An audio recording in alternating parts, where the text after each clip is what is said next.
establishing a regional hospital in the province of Pangasinan. We interposes no objection to the establishment of the Eastern Pangasinan Regional Medical and Trauma Center, provided that the following criteria are also met. There is an unmet need for the hospital beds in the area. The DOH recommends a ratio of at least 1 hospital bed for every 1,000 population. Second, a certificate of need is obtained from the DOH Center for Health Development to ensure compliance to the set criteria such as bed to population ratio, travel time, accessibility, integration with local hospital development plan, and track record. Third, a feasibility study is undertaken which includes healthcare needs analysis, health resource analysis, benchmarking against DOH standards, investment planning, stakeholder mobilization, and planning for monitoring and evaluation. And lastly, the integrity and safety of hospital facilities, even during disasters and emergencies, is ensured. Based on the standard budgetary requirements for the health facility development, a level 3 general hospital with 300 bed capacity requires a funding of 1.6 billion for infra and equipment, 328.25 million for operations, and for personnel services of 611 million. From the latest licensed hospitals for Pangasinan, there are 39 hospitals with a total of 2,115 beds. Of these, 15 are government hospitals with 1,046 beds, and 24 are private hospitals with 1,079 beds. We also want to note that Region 1 Medical Center, one of the Level 3 tertiary hospitals under the Department of Health, is also located in Pangasinan, which is in Dagupan City. Moreover, the service capability and capacity of the hospital shall be consistent to its hospital development plan, considering the availability of facilities in the area, human resources for health, catchment population, and of course, its disease burden. The floor area requirements for the Level 3 hospital is 26,943 square meters, or around more than 2.5 hectares. In addition, the service delivery network and primary care shall be strengthened by capacitying lower-level health facilities to handle appropriate primary level cases to ease the load of tertiary hospitals. This is also envisioned in the Universal Health Care Act. These recommendations are also aligned with the Philippine Health Facility Development Plan, which shall guide government investments in the health facilities. Respectfully submitting, Madam Chair. Madam Chair, Saga. I most respectfully move for the approval of House Bill number 6159, subject to style and amendments, incorporating in the amendments the conditions laid down by the Department of Health. Second the motion.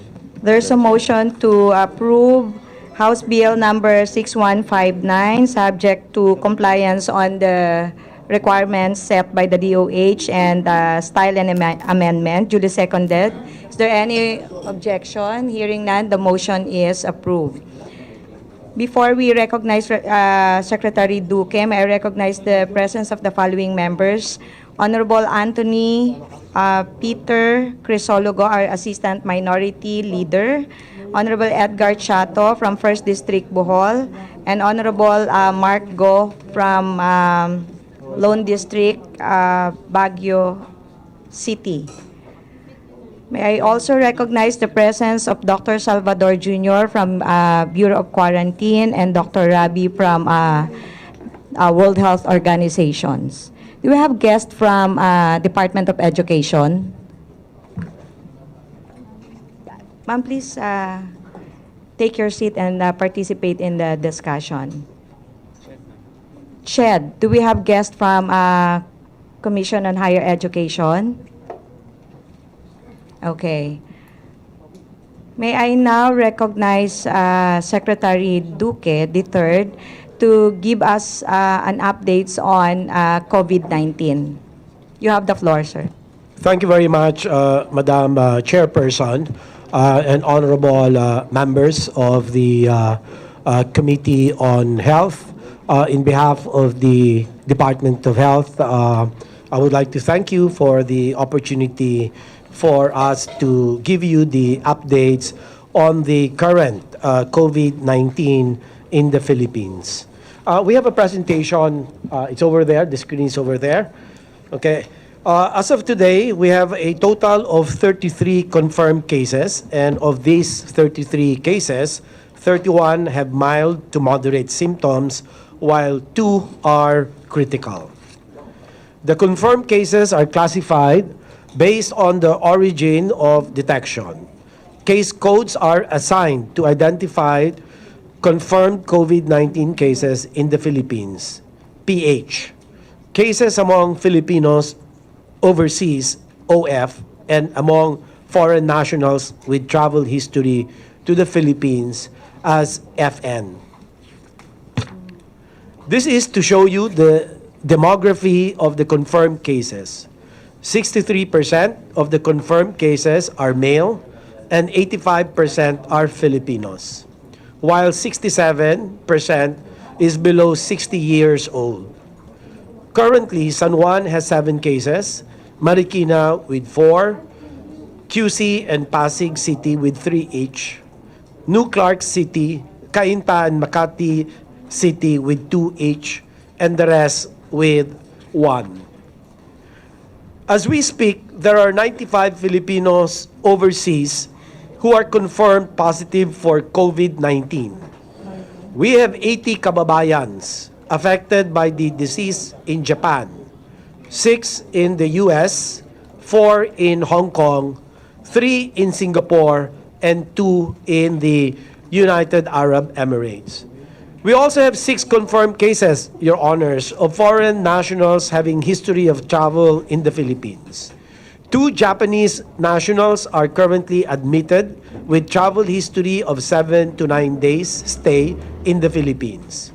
A Taiwanese national tested positive for COVID-19 after returning from a short stay in the Philippines, about 5 days with contact to a local case, which is tagged as PH7 in our listing.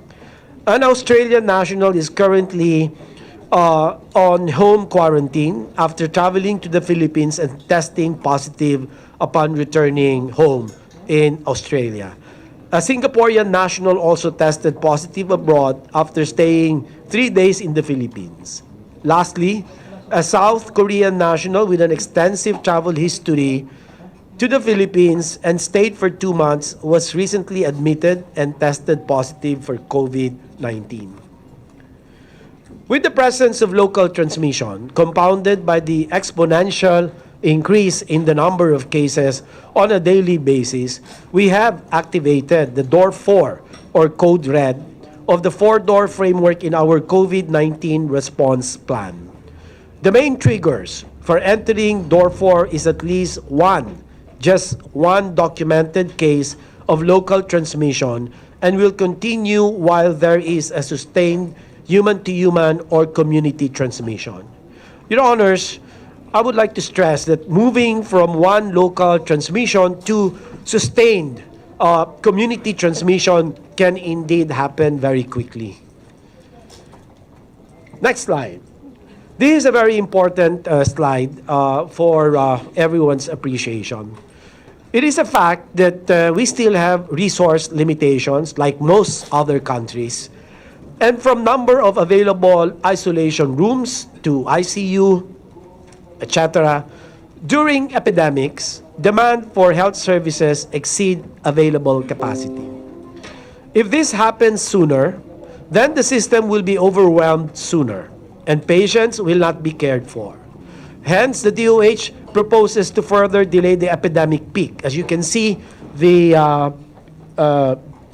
pink, or I don't know how, I'm a bit colorblind, parang orange yata.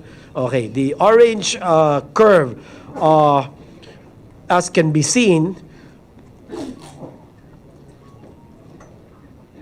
in a way, we have delayed the introduction of the local case by travel restriction. If you recall, we are one of the first countries that impose an absolute travel restriction to the travelers and nationals coming from the China and its Special Administrative Region, Hong Kong and Macau.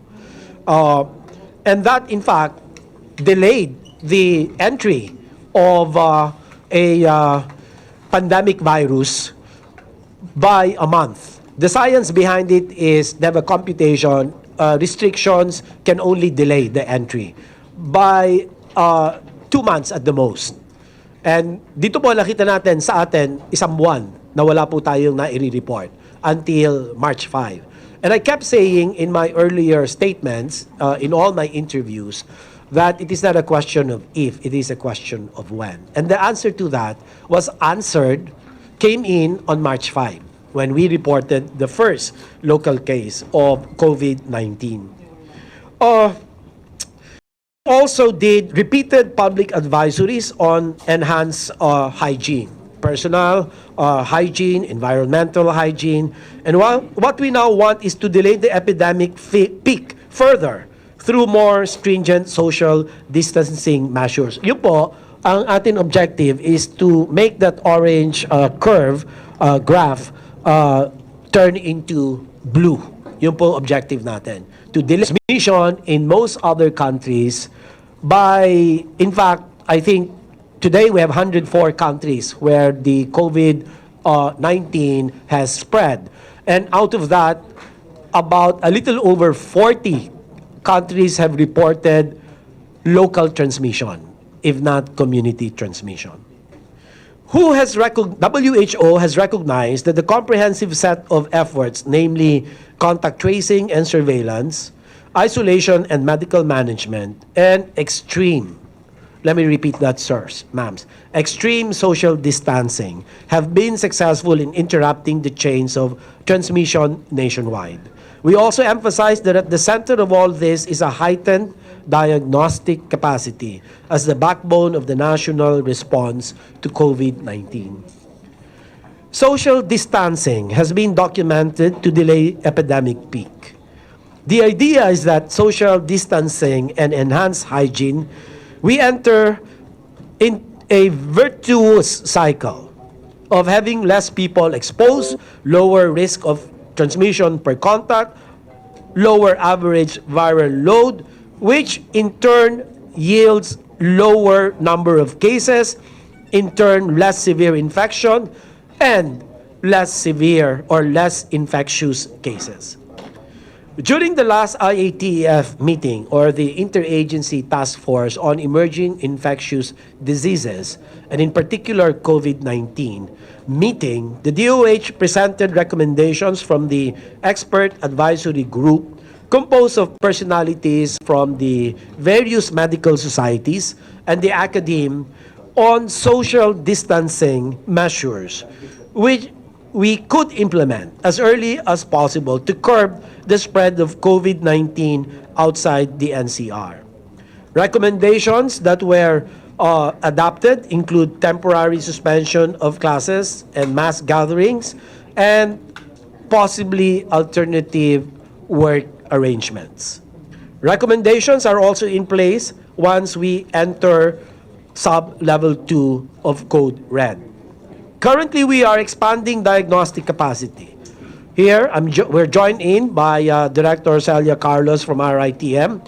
We will have, in addition to RITM, the UP-NIH operational today, its testing center, I mean.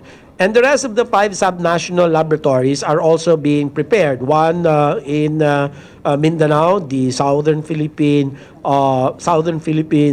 Medical Center in Davao City. The Cebu's, for the Visayas, in Cebu City, the Vicente Soto Medical Center. For Northern Luzon, we will be having the Baguio General Hospital Laboratory. And in NCR, we hope to add Lung Center of the Philippines on top of RITM as well as UP-NIH. And San Lazaro, FDA has issued clearance to RDT or Rapid Diagnostic Test developed by UP-NIH. However, this will be implemented initially as field research pending EUL certification This is the emergency use list certification process by the WHO. We have expanded our contact tracing by increasing the number of deployed surveillance teams to respond to the newer cases that have tested positive today and yesterday. We also have prepositioned additional surveillance funding amounting to about 60 million pesos. The Technical Advisory Group, or TAG, has also proposed the expansion of the surveillance scheme for influenza-like illness and severe acute respiratory illness, ILI/SARI. These are indicators that will help the DOH identify areas where, at the same time, those who will make the assessment will increase the index of suspicion and will be able to quickly bring them to testing centers. So this surveillance scheme for ILI and SARI will be increased to 5 times the current capacity with 27 million at current capacity. Therefore, we project the need for additional 135 million funding. And for the clinical management of confirmed NPUI cases, we need to also level up our case management artillery. Hospital supplies, equipment, and medicines are prepared to protect our medical teams and hospital personnel. We also have created and disseminated updated guidelines, capacitated our personnel and laboratory technicians for the surge of cases, just in case, in health facilities in the country. Yesterday, here, we would like to present an indicative budget, but subject to further adjustments as we await recomputed funding requirement by the Bureau of Quarantine. Yesterday, in the Economic Development Council, or EDC, informed us that the approval of our request for fund augmentation amounting to 2.9 billion to cover for our requirements for the next 3 months. The funds will be sourced from the coffers of PCSO and PAGCOR. However, we seek you, our legislators, to take up the supplemental budget as soon as Congress resumes in May. Should circumstances then indicate foreseeable need for additional funding, we hope that it doesn't deteriorate. We hope that the number of cases doesn't escalate, especially if our current social distancing efforts will result in us hopefully blunting the epidemic peak and extending the epidemic period to another few months. That will be all for now, Your Honors, Madam Chairperson. The DOH conveys its unceasing gratitude and appreciation for the substantive support from the House of Representatives. Thank you, one and all. Thank you so much, Secretary Duque. Alam ko po sobrang busy ninyo ngayong mga panahon na ito, but binigyan niyo po ng oras itong aming hearing today. I'd like to recognize first Honorable John Ray Chanco from Lone District, Navotas City, and Honorable Ron Salo from Party List Kabayan. For the information of our member, again, I would like to reiterate our rule for today's hearing, the first come, first serve policy, except for our minority members who wishes to ask questions. And may ask also our members to refrain from asking questions that has been asked, no? So focus lang po tayo doon sa COVID-19. I'd like to few questions lang po ako. Alam ko maraming concerns our Madam Chair, may I interject? Yes. Before we proceed, can we acknowledge the presence of our WHO Director? Again, I'd like to acknowledge Dr. Rabi from WHO. Yung reference po ng Proclamation number 922 ni Presidente is RA 11332, no, the Notifiable Disease Act, no, mandatory, which actually we passed last year, and I'm the principal author of this law, no. Alam natin very important at this time yung implementation nito. But I was informed that until now, wala pa tayong IRR. Kasi yung Section 7 actually of the law wherein you are required to prepare and establish a response system. Actually, ngayong panahong ito, sana yun yung magagamit natin. I'd like to know kung in accordance to the law, nakapag-establish ba kayo or kung wala pang IRR, kailan ba ito lalabas? Based on my information, Madam Chair, natapos na po yung IRR, nire-review lang ho ng amin legal to just make sure that there are no inconsistencies with the provisions of the law. So within next week, we are expecting that the IRR will be signed? Okay, so it's already with the EXICOM. So once that is signed, then it's a go, Madam Chair. Thank you so much po. Next question is on your advice on social distancing and mass gatherings, no? Marami po kasing nagtatanong, ano bang ibig sabihin ng social distancing and mass gatherings? Kasi like for example, DILG is here right now. Kagabi I was asked by the mayors who attended the LMP. I think ang March po is may ongoing silang barangay assemblies. Ano ang guidelines? Can you cite if you have the guidelines on mass gatherings? I think very critical po na malaman nila ano yung what to follow. As of last night, Chair, I was told that the guidelines are undergoing refinement, and this will be finalized. Within the day, we can submit to you the guidelines and to the DILG. Thank you, Sec. Siguro lang po kasama doon sa pag-update nyo ng presscon to reiterate kung papaano gagawin kasi marami pong naghihintay nito, hindi lang from the public sector but private sector on the guidelines of social distancing. Siguro yun lang po munang itanong ko sa inyo kasi marami tayong members on list na gustong magtanong, no?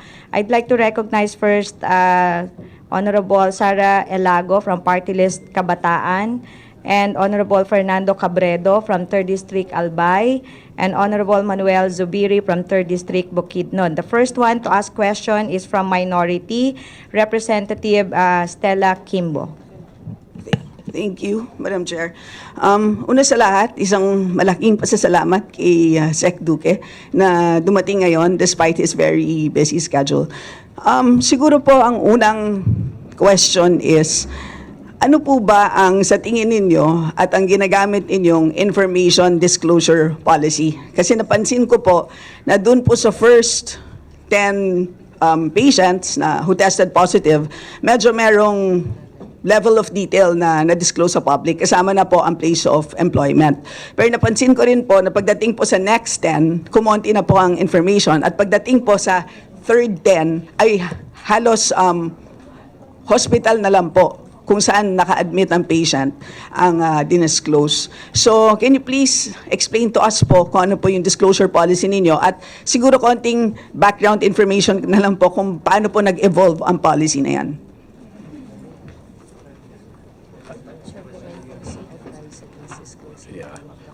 Yung pong underlying principle for the system of reporting is really none other than statutory, which is the National Privacy Act, where we are only allowed to disclose the age, the sex, and the hospital. In fact, NPC advised that we shouldn't even disclose the company. So we seek your understanding that in the first cases that we reported, nagkaroon po ng mga slippages, nagkaroon ng mga missteps. But so far, as I have presented, yung nilagay natin kung sa Philippines, PH, foreign national, yung FN, and Filipinos overseas, these are a part of the reporting system because as much as possible, we do not want to disclose the identity of the patients. But was it yesterday or the other day, the technical working group has agreed that the local government units will be the ones to disclose the place where the cases have been reported. So hindi na po kami. So kami yung nalaman pong ospital dahil kinakailangan po ito and also the hospitals themselves have begun disclosing that indeed there are those cases that the DOH reported coming from attended to by their hospitals. Thank you for that clarification. Secondly po, so nabanggit na nga po kanina, meron na tayong panukalang batas seeking to approve a supplemental budget of 1.65 billion. Na alam naman po natin is kulang na kulang po. Kasi para lamang po sa protective equipment, ang kailangan na natin is 2 billion pesos. Pero nalaman din po natin sa hearing kahapon ng Committee on APRO na meron naman po tayong contingency fund amounting to 13 billion na pwede pong gamitin. So siguro po maganda pong i-discuss po sa amin ano ba talaga ang total budgetary requirement. You flashed a slide earlier indicating that you need something like 2.92 billion pesos. But I noticed po na wala po ditong costing for clinical management. So, right now po, there are 33 patients. Sa pagkakaalam ko po, 19 are in private hospitals, 14 are in public hospitals. Of the 14 public hospitals, dalawa lang po yun, RITM at Cardinal Santos. Ang pagkakaalam ko rin po, for the entire public health sector, we only have 297 isolation rooms and 48 negative pressure rooms. In other words, only a total of 345 rooms in the public sector. At alam naman po natin that you need an isolation room for testing as well as for management.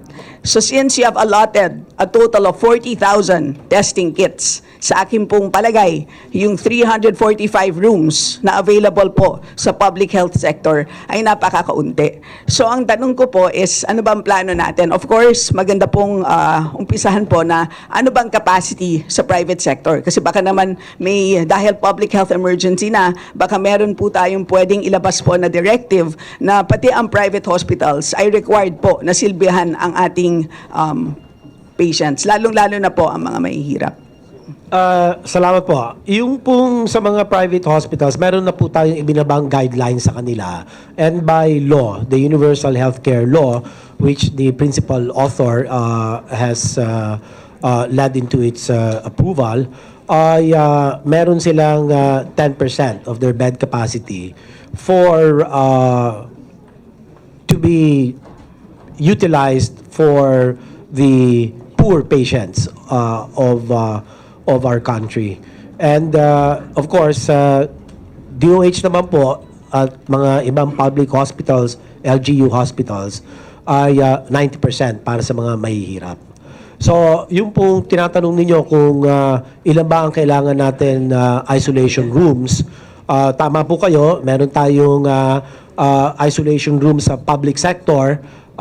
DOH, that's about 297, but I will have to get exactly the number of isolation rooms sa ating pong levels 2 and 3 hospitals.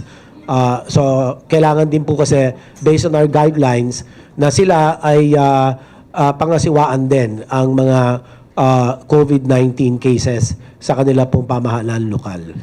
Pero hindi po ba, Secretary, na it requires more than identifying rooms that can be isolated? Kasi ang tingin ko po dyan, which is what you've been doing in other countries, is that there are dedicated wings or dedicated spaces. In other words, you block off an entire section in a hospital. So you have a dedicated space, you have dedicated workforce, you need to have proper disposal of all the equipment used. So in other words po, right now po, wala po siya dito sa inyong budget. So baka po, kailangan nyo pong i-cost out yon. Yung what is the cost of identifying treatment centers throughout the country and properly equipping them keeping in mind na talagang you need to dedicate space and personnel for that purpose. Yes, ma'am. Actually, meron naman po kaming mga contingency measures in case of surge capacity. But there's a new algorithm now. Ang mild cases po natin, home quarantine ang atin pong measures for 14 days with the barangay emergency health response teams to do the daily monitoring.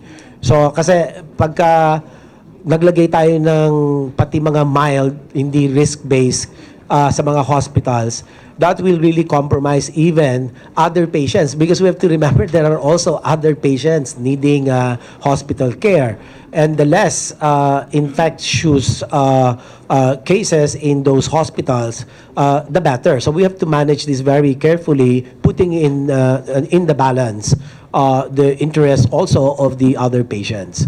Okay. But we will do that, Your Honor. We will make a indicative a computation of how much will be needed. For example, for the negative pressure room, I just have to need to be sure of the science behind the negative pressure room requirement. Thank you. Apo, siguro po, kami naman po sa Kongreso, we're just here to help you. So yun pong resource requirements po. Sa lahat po ng aming makakaya, we'll try to provide that po. Last na lang po, can we have po assurance that kasi I noticed that you've dedicated 5 surveillance teams. Can we have some assurance na dun sa areas po na meron na pong positive cases, sana po, ma-intensify po ang surveillance doon para po ma-assure lang po tayo na masugpo po natin ang community transmission po sa mga lugar na yan. Maraming salamat po. Maraming salamat din po, ma'am. And we will do our best. As I have said earlier in my presentation, we have leveled up our surveillance for ILI and for SARI, and thus the increased budgetary request, 227 million. Thank you. Sir, in relation sa question ni Rep. Stella, di ba part of licensing of the hospital is a requirement of an isolation room? Anong policy po ninyo? Ilang % of the bed capacity do we require, especially in the licensing?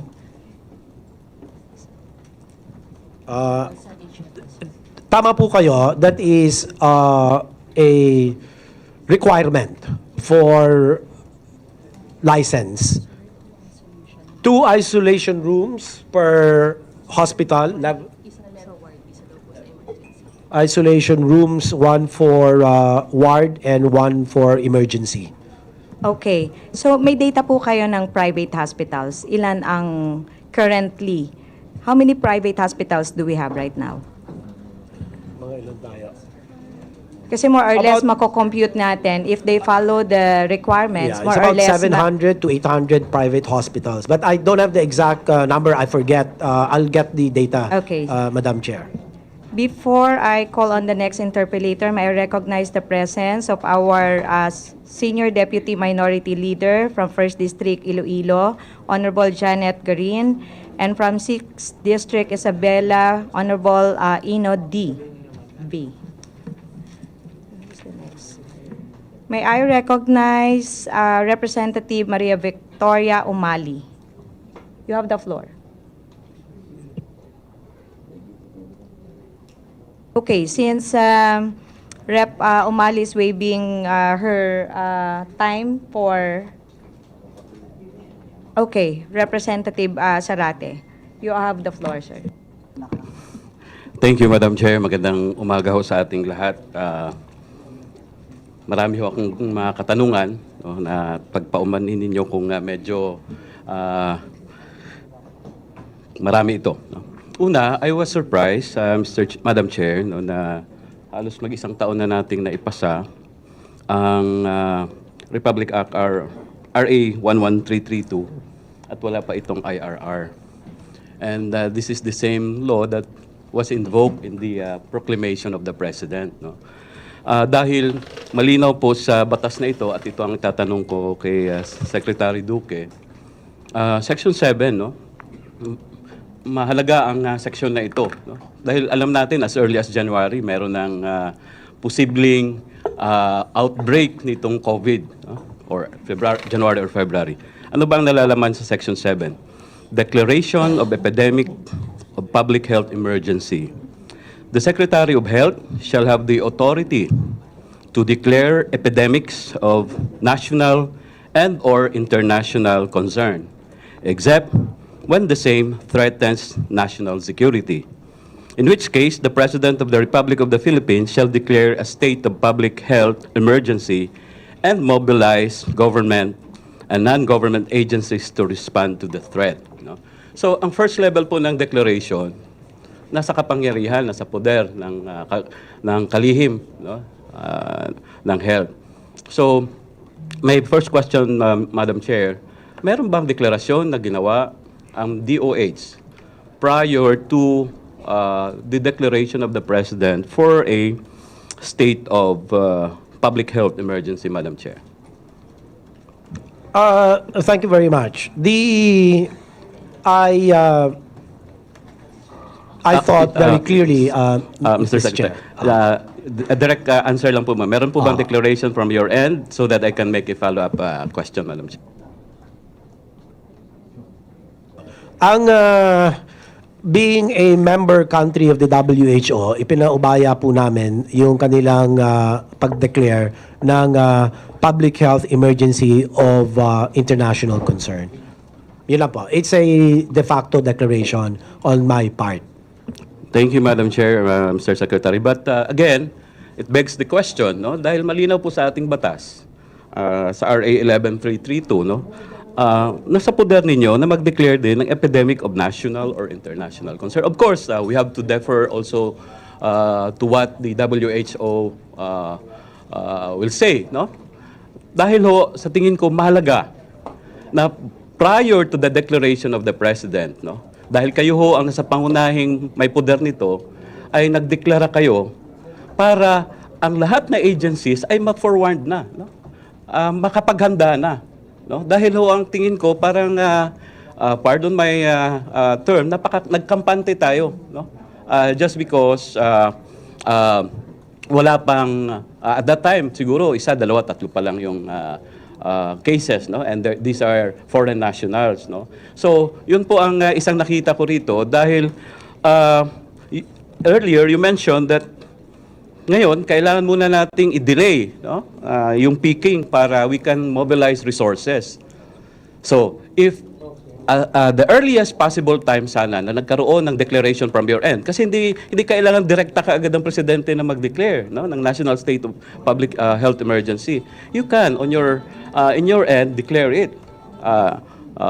Di ho ba tama yon? Dapat nagdeklara kayo, Madam Chair. Yes, I will concede to that. Thank you. So, here we are now.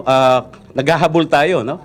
We said we have to delay the transmission peak, no? By doing all these measures, no? Extreme social distancing, enhanced hygiene, etc., etc. So, doon ho ako papasok sa mga sunod kong mga katanungan.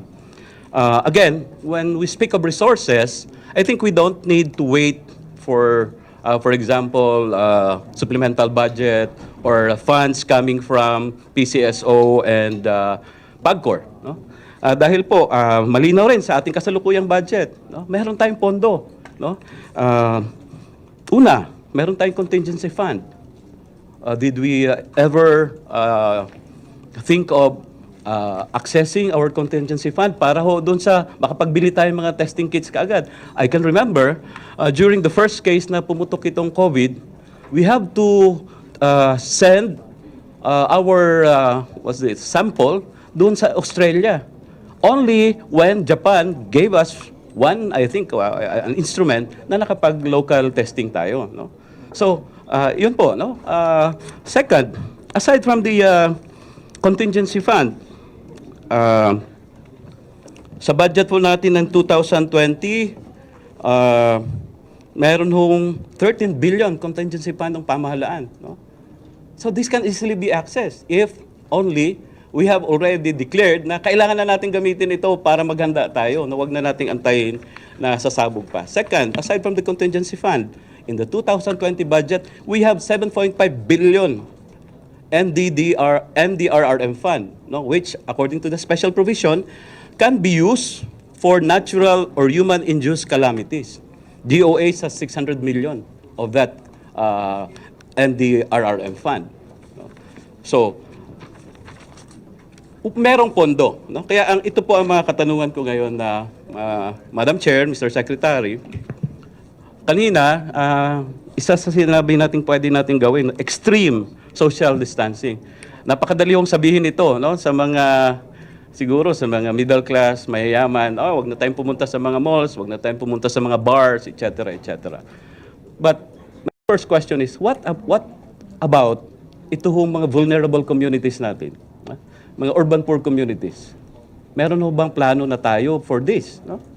Dahil sila yung pinaka-vulnerable, nagko-congregate yan sila sa mga informal settlers, ang mga informal settlements natin. Second, napadaan ho ako dito sa MRT.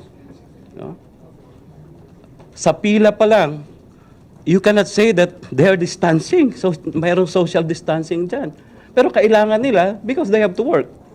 So again, yun yung isang gusto nating tingnan. Ano? So, and a lot others. No? So, can we maybe... Yes, Madam Chair, maybe hear a response from the Secretary. Okay, maraming salamat to. Yung medyo marami po kayong ni-raise at yung pong patungkol sa pondo, meron ho naman talagang pondo, hindi naman po ito naging problema. Ang naging problema po natin ay yung global shortage ng personal protective equipment, ng mga testing supplies. But just the same, ay ito pong mga pangangailangan na ito ay natutugunan naman sa ngayon. Nakikiusap nga po kami mayat maya with the WHO na andito naman po na ang amin testing supply requirement ay sana ito ay matugunan. In fact, kung magkaroon kami ng 2,000 test supplies or materials every week, that might be good enough, no? But just to drill down the point na yung pong pondo, tingin ko hindi naman talaga problema. It's really more of the supply, Your Honor. Yung pong sinasabi natin na yung social distancing, isa po ito sa mga pamamaraan para nga po ma-delay yung epidemic peaking kung tawagin. At ako na po mismo ang umaamin sa inyo na yung pagtugon naman sa mga atin mas mahihirap na mga kababayan, yung mga informal settlers, yung mga sumasakay po sa mga mass public transport, talagang napakamalaking hamon po ito. At kami po ay mamaya makikipagpulong sa aming pong technical advisory group precisely to address these special vulnerable populations. But for now, ang social distancing, maliban po doon sa possible well, ginawa na po natin suspension of classes, yung possible work arrangement, yung temporary suspension of work, but at the same time, there should be special arrangements, no? Like work from home. Tapos, yung pong sa mga mass gatherings, hanggat sa maaari nga po, ay maiwasan ito. Pero ang katanungan nga, ano po yung physical element of social distancing? Yung isa po sa akin na head executive assistant, ang napag-usapan, yung 1 arm's length na social distancing. Baka ito ay magiging sapat sa pangsamantala. Ano po? Pero ito lang po ang mahirap po at hindi po madali yung atin pong hinaharap na hamon at naintindihan mga vulnerable. Representative Secretary. Sarate, I'll just last wrap. question. Yes, last question. Please. I'll just avail of the second round later. Idugtong ko na lang din po doon sa usapin ng ating mga health workers, no? Dahil we have vulnerable sectors pero ang nasa frontline talaga ang ating mga health workers, no? So, unang tanong siguro related dyan, sapat po ba yung mga protective equipment para sa ating mga health workers, no, na nasa frontline ngayon? Dahil ang isang halimbawa, may nakaugnayan kami no, na sa San Lazaro Hospital. Ang kalagayan po ng mga nurses doon ay problematic. No? Sabi nila, lately, twice a month lang sila nabibigyan ng N95 na mask. Ano? So, can you imagine sa isang buwan, dalawa lang yung supply nila. So, nire-recycle lang yon. Then, talagang vulnerable sila no? Sa mga ganon. So, doon po, ano po ang ating plano naman sa ating mga health workers dahil sila yung nasa frontline, Madam Secretary, Mr. Secretary, Madam Chair. Thank you. Meron po tayong kasalukuyan procurement na isinasagawa. Kasama po rito ang atin PITC.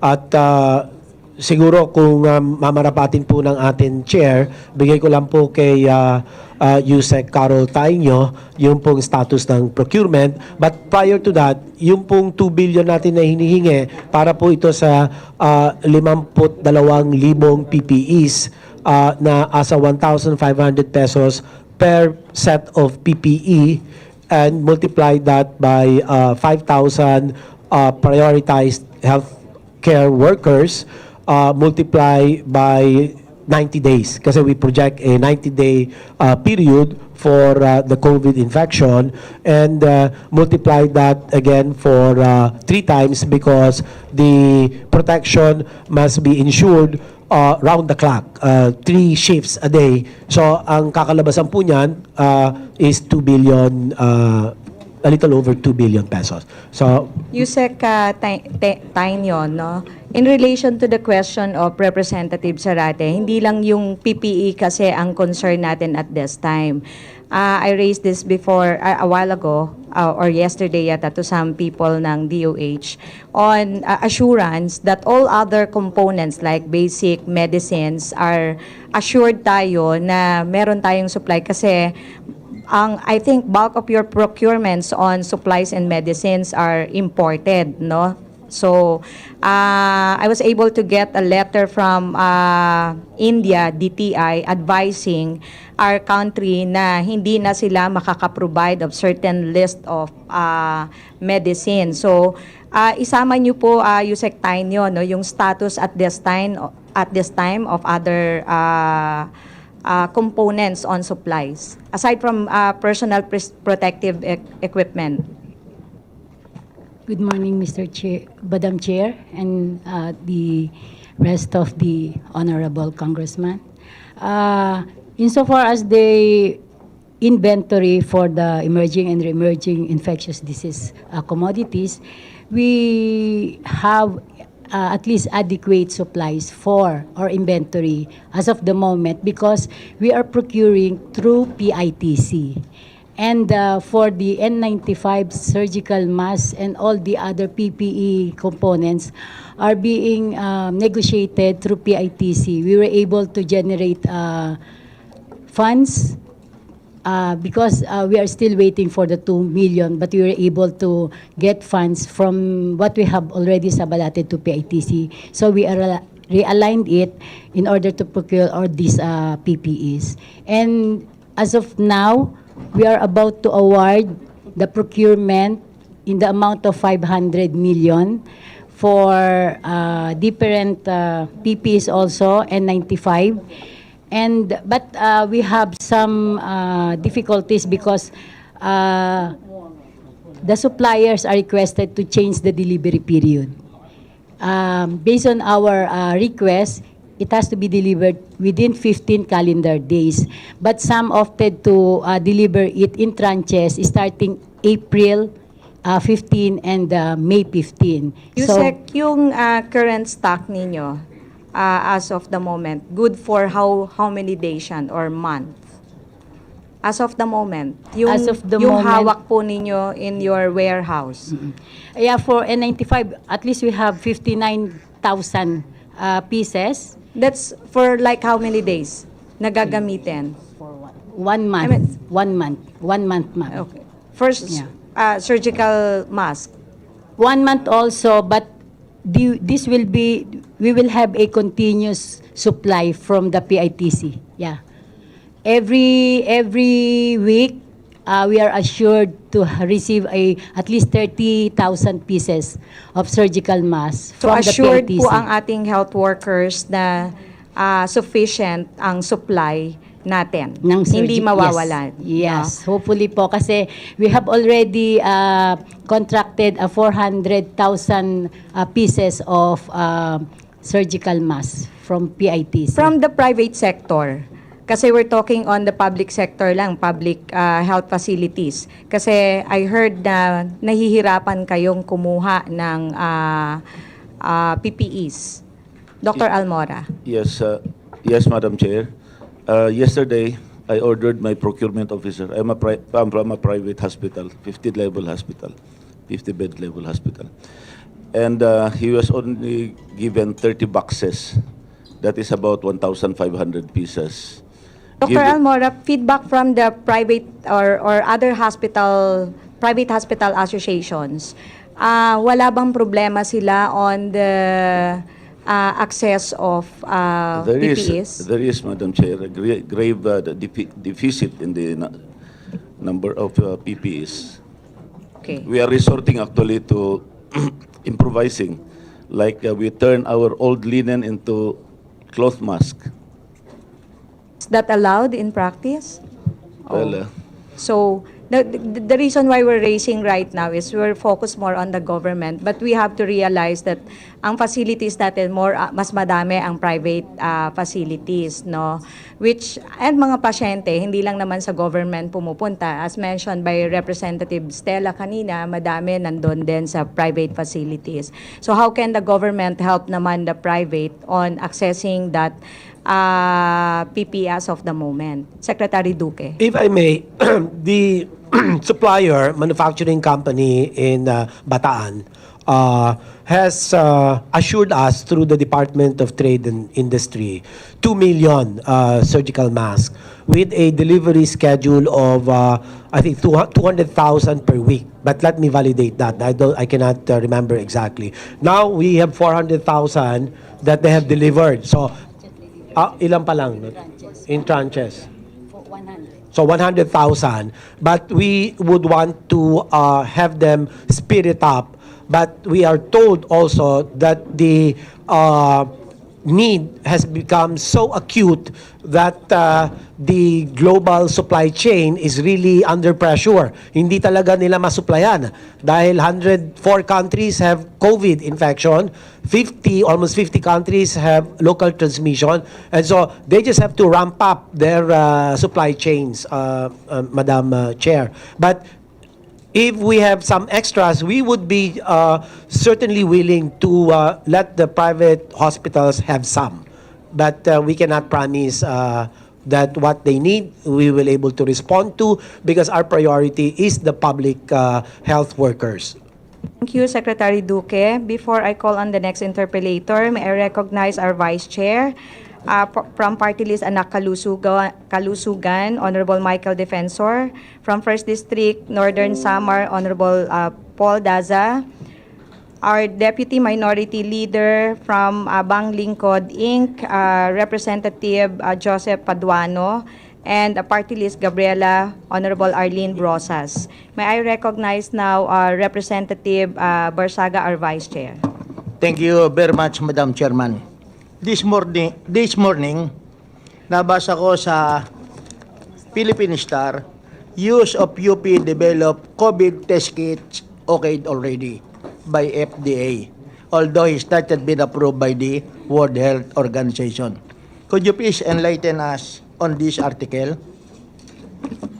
Madam Chair, I'd like to request RITM Director Celia Carlos to respond. As far as I understand, the use of the kits will be on research basis initially, where they will do parallel use of the kit with genomic sequencing to validate the results of the kit versus the gold standard. And then maybe depending on the results of the initial tests, there might be decisions on whether it can be more broadly used. So as of now, hindi pa tayo sigurado kung ito ay gagamitin in a massive scale. Because po, it's on a research basis initially. Okay. In the event na ma-approve to, meron ba tayong sufficienteng COVID test kits? Pardon, sir? Kung sakaling ma-approve na okay, may sufficiente ba tayong supply? The information given to us is they can produce 1,000 kits per week. Per week? Opo. So how does the test procedure for the testing? Pagkatapos bang magamit itong COVID test at will it determine kung positive or negative na, or will there be additional testing, confirmatory testing? There will be confirmatory testing definitely po. Because we need to really make sure that the patient is truly positive. Before Anong his last- ospital? Our Or may- ITM po will be doing the continued confirmatory testing as the National Reference Laboratory. So it's only the RITM. Opo, there's only one reference laboratory Okay. for COVID. Well, another question is that when we speak of yung barangay monitoring team. Unang-una, saan kukuha ng impormasyon yung mga barangays?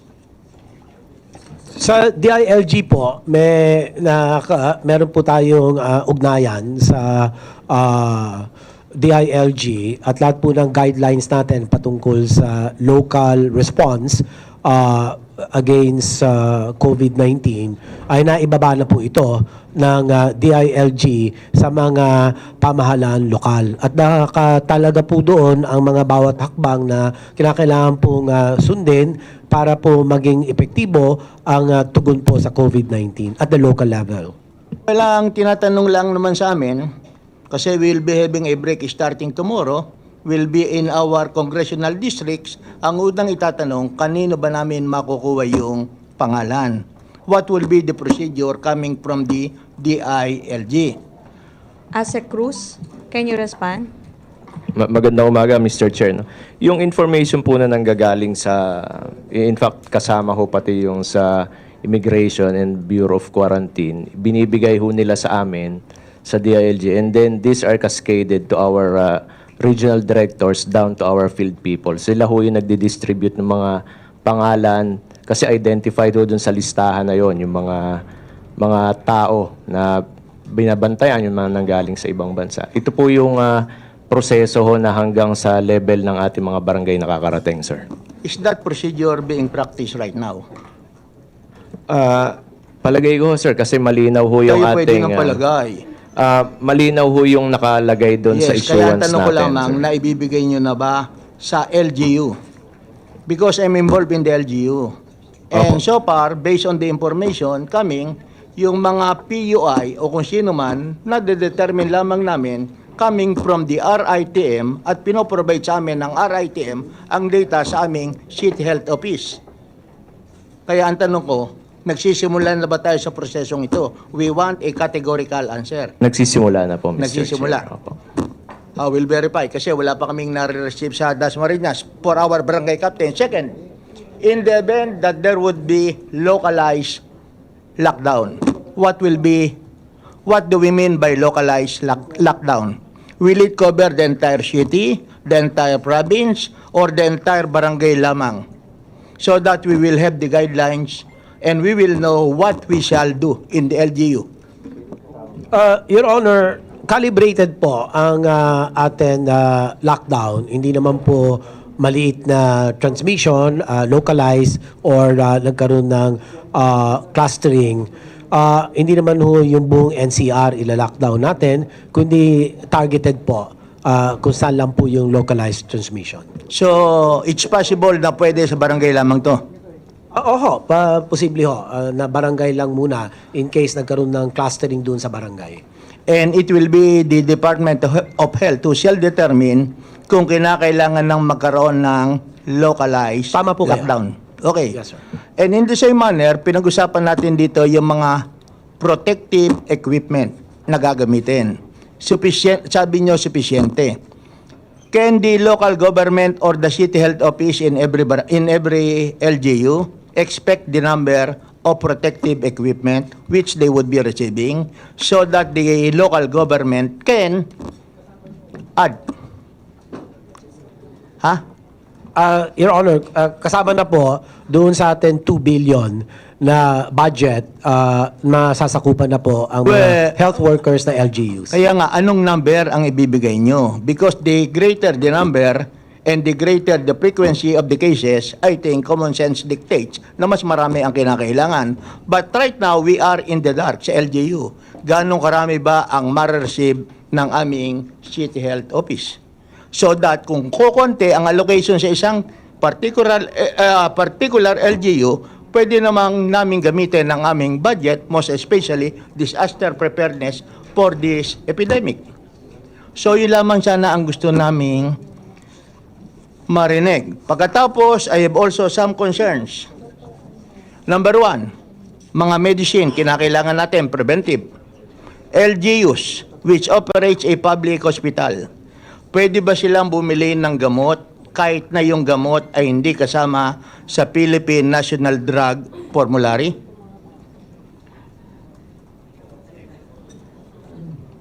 Meron po kasi tayong batas na kapag bigyan niyo po kami ng listahan at ipapaaral po ito sa atin na committee para maipasok kung this will be justified, ipapasok po sa Well, of course, PNDR. yung mga medisina na bibili namin based on the recommendation of the appropriate agencies of the government, including most especially the Department of Health.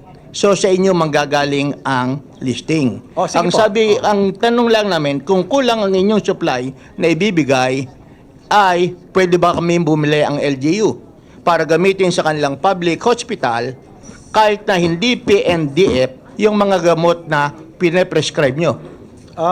Pwede ho, pero kailangan po nakapaloob sa PNDF. Ang PNDF naman po natin, malawak na po nasasakupan yan mga gamot at kami po ay kampante na kung ano man yung kailangan ng gamot ninyo, meron pong equivalent yan. No, na nakapaloob yung gamot po. lang natin, Secretary, sorry to interrupt you, yung gamot lamang to address the COVID-19. Wala pong gamot ang COVID-19. So, in walang other bakuna. words, does it mean na lahat ng budget na, na supplement namin ay hindi pambibili ng gamot to address this problem based on the principle that an ounce of prevention is worth a pound of cure? Rep. Barsaga, your time is up. Sec Duque, kindly explain nga po yung COVID-19 on management. At least aware sila na wala siyang treatment but symptomatic treatment tayo. Kindly explain po.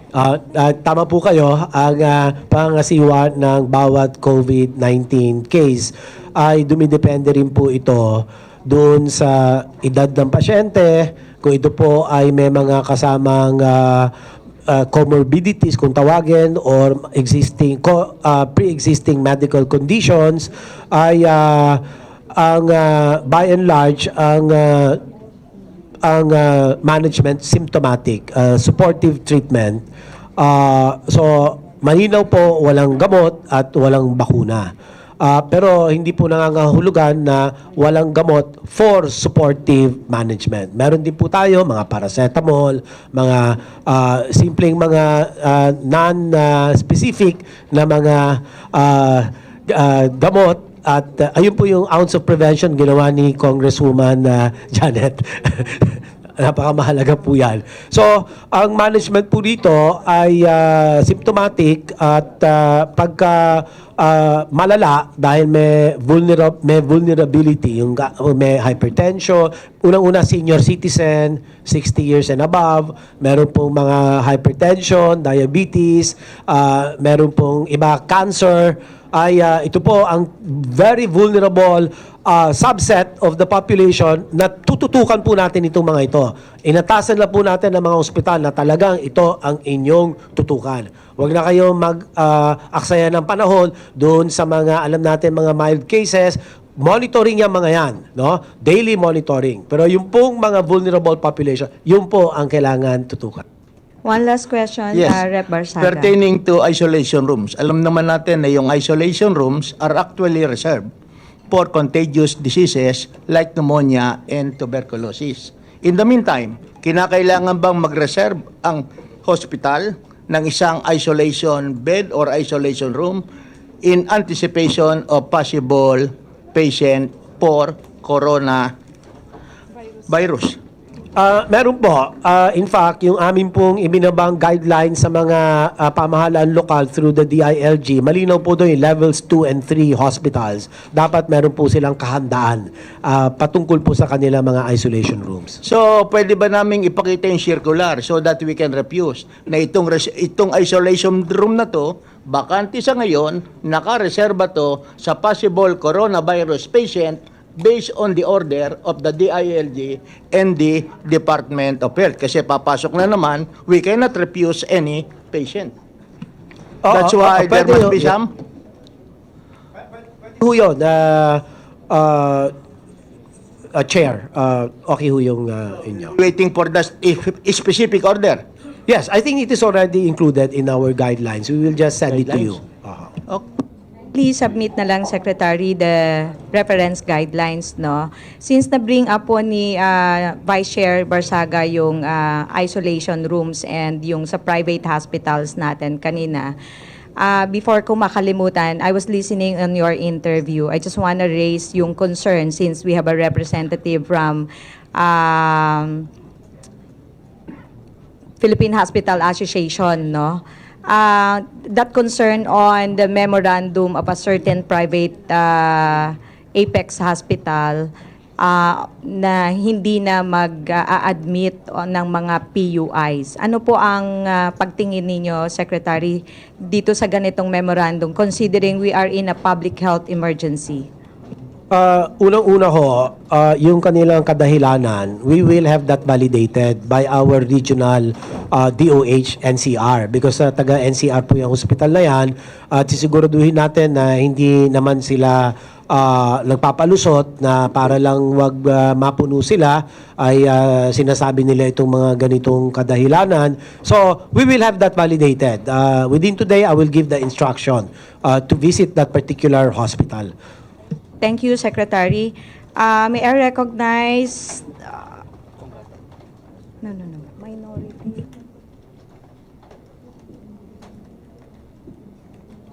Representative Sarah Jane Elago from the minority. Thank you, Madam Chairperson. First, I'd like to clarify if there would be any out-of-pocket payment for COVID testing. Meron po kasi tayong mga reports na nakukuha na yung iba nagbabayad, yung iba naman po hindi nagbabayad. So, kung pwede po tayong maglinaw tungkol dito. Una po, yung pagsusuri ng specimen, yung nose and throat swabs, libre po ito. Hindi po binabayaran ito. Pangalawa po, ang PhilHealth ay lumikha ng isolation package na 14,000 pesos for each case. At meron naman po tayong dati nang nakatalagang mild, moderate pneumonia package na 16,000 pesos at severe pneumonia package at 32,000 pesos. So, ito po ang gastusin na sinusuportahan po ng ating PhilHealth at ng RITM dahil nga po naintindihan natin na malaki po ang pondo na kinakailangan para lang mabigyan ng tamang lunas ang COVID-19 patient. Madam Chair, hindi po ba mas mainam kung maglalabas po tayo ng malinaw na memorandum o kaya po public announcement na ito po ay talagang magiging libre at abot kamay para sa lahat. Para din po ma-encourage ang ating mga kababayan na kung sila po ay may ibang mga nararamdaman o kung kinakailangan po ng agaran, na medical attention, sila po ay may encourage na magpunta po sa mga ospital o kung saan pong center na sila po ay makakakuha agad ng suporta. Yung pong memorandum circular ng PhilHealth, nung tinanong ko po ito kahapon sa kanila kung na-i-publish na, sabi nila na-i-publish na. So I will have to check kasi ngayon po, tinatanong ninyo, baka kung hindi nyo pa alam, baka hindi totoo yung sinabi sa akin na na-publish na nila. Pero ganun pa man, makakasiguro po kayo na ang PhilHealth Board of Directors ay nagpasya na na pondohan itong isolation package na 14,000. Pero sa mga may kaya naman po, sa mga ospital na mga pribado, ay hindi po namin madiktahan naman yung kanilang pricing structure. So sila po may out of pocket. Pero yung mga mahihirap po ay wala. I think we have a guest from PhilHealth. Do we have a representative from PhilHealth? We've invited them. Okay. Madam Chair, pwede Anyway. rin po na pag-aralan yung tungkol dun sa pricing structure because a public health emergency would certainly necessitate such a regulatory or kung ano pa pong measure na pwede po natin gawin to make check-up and testing free and accessible. Madam Chair, yung po kasing atin mga testing, kailangan po bigyan natin ng prioridad. Hindi po tayo pwede mag-test ng lahat. Kasi wala po tayong kakayahan because of the global supply chain pressures, no? So, meron po tayong sinusunod na protocols. Sino ba yung mga dapat i-test? So, gusto ko lang pong bigyan diin po ito. Maraming salamat po. Madam Chair, can we ask the response from PhilHealth? We don't have, I think, guest as of now, but we've invited PhilHealth. But we'll call the attention of PhilHealth on your concern, Rep. Alago. Madam Chair, tungkol naman po sa mga eskwelahan, meron na pong mga nagsuspend as a precautionary measure and this is a welcome move for this youth representation. Now, we're concerned about the cost of stepping up the sanitation drive in our public schools and even in our private schools. Are there budgetary support for these schools who'd want to step up their disinfection and sanitation drive? Lalo na po sa mga public schools po natin. May we hear from DepEd? You have guests from CHED? Good morning. Good morning, Madam Chair.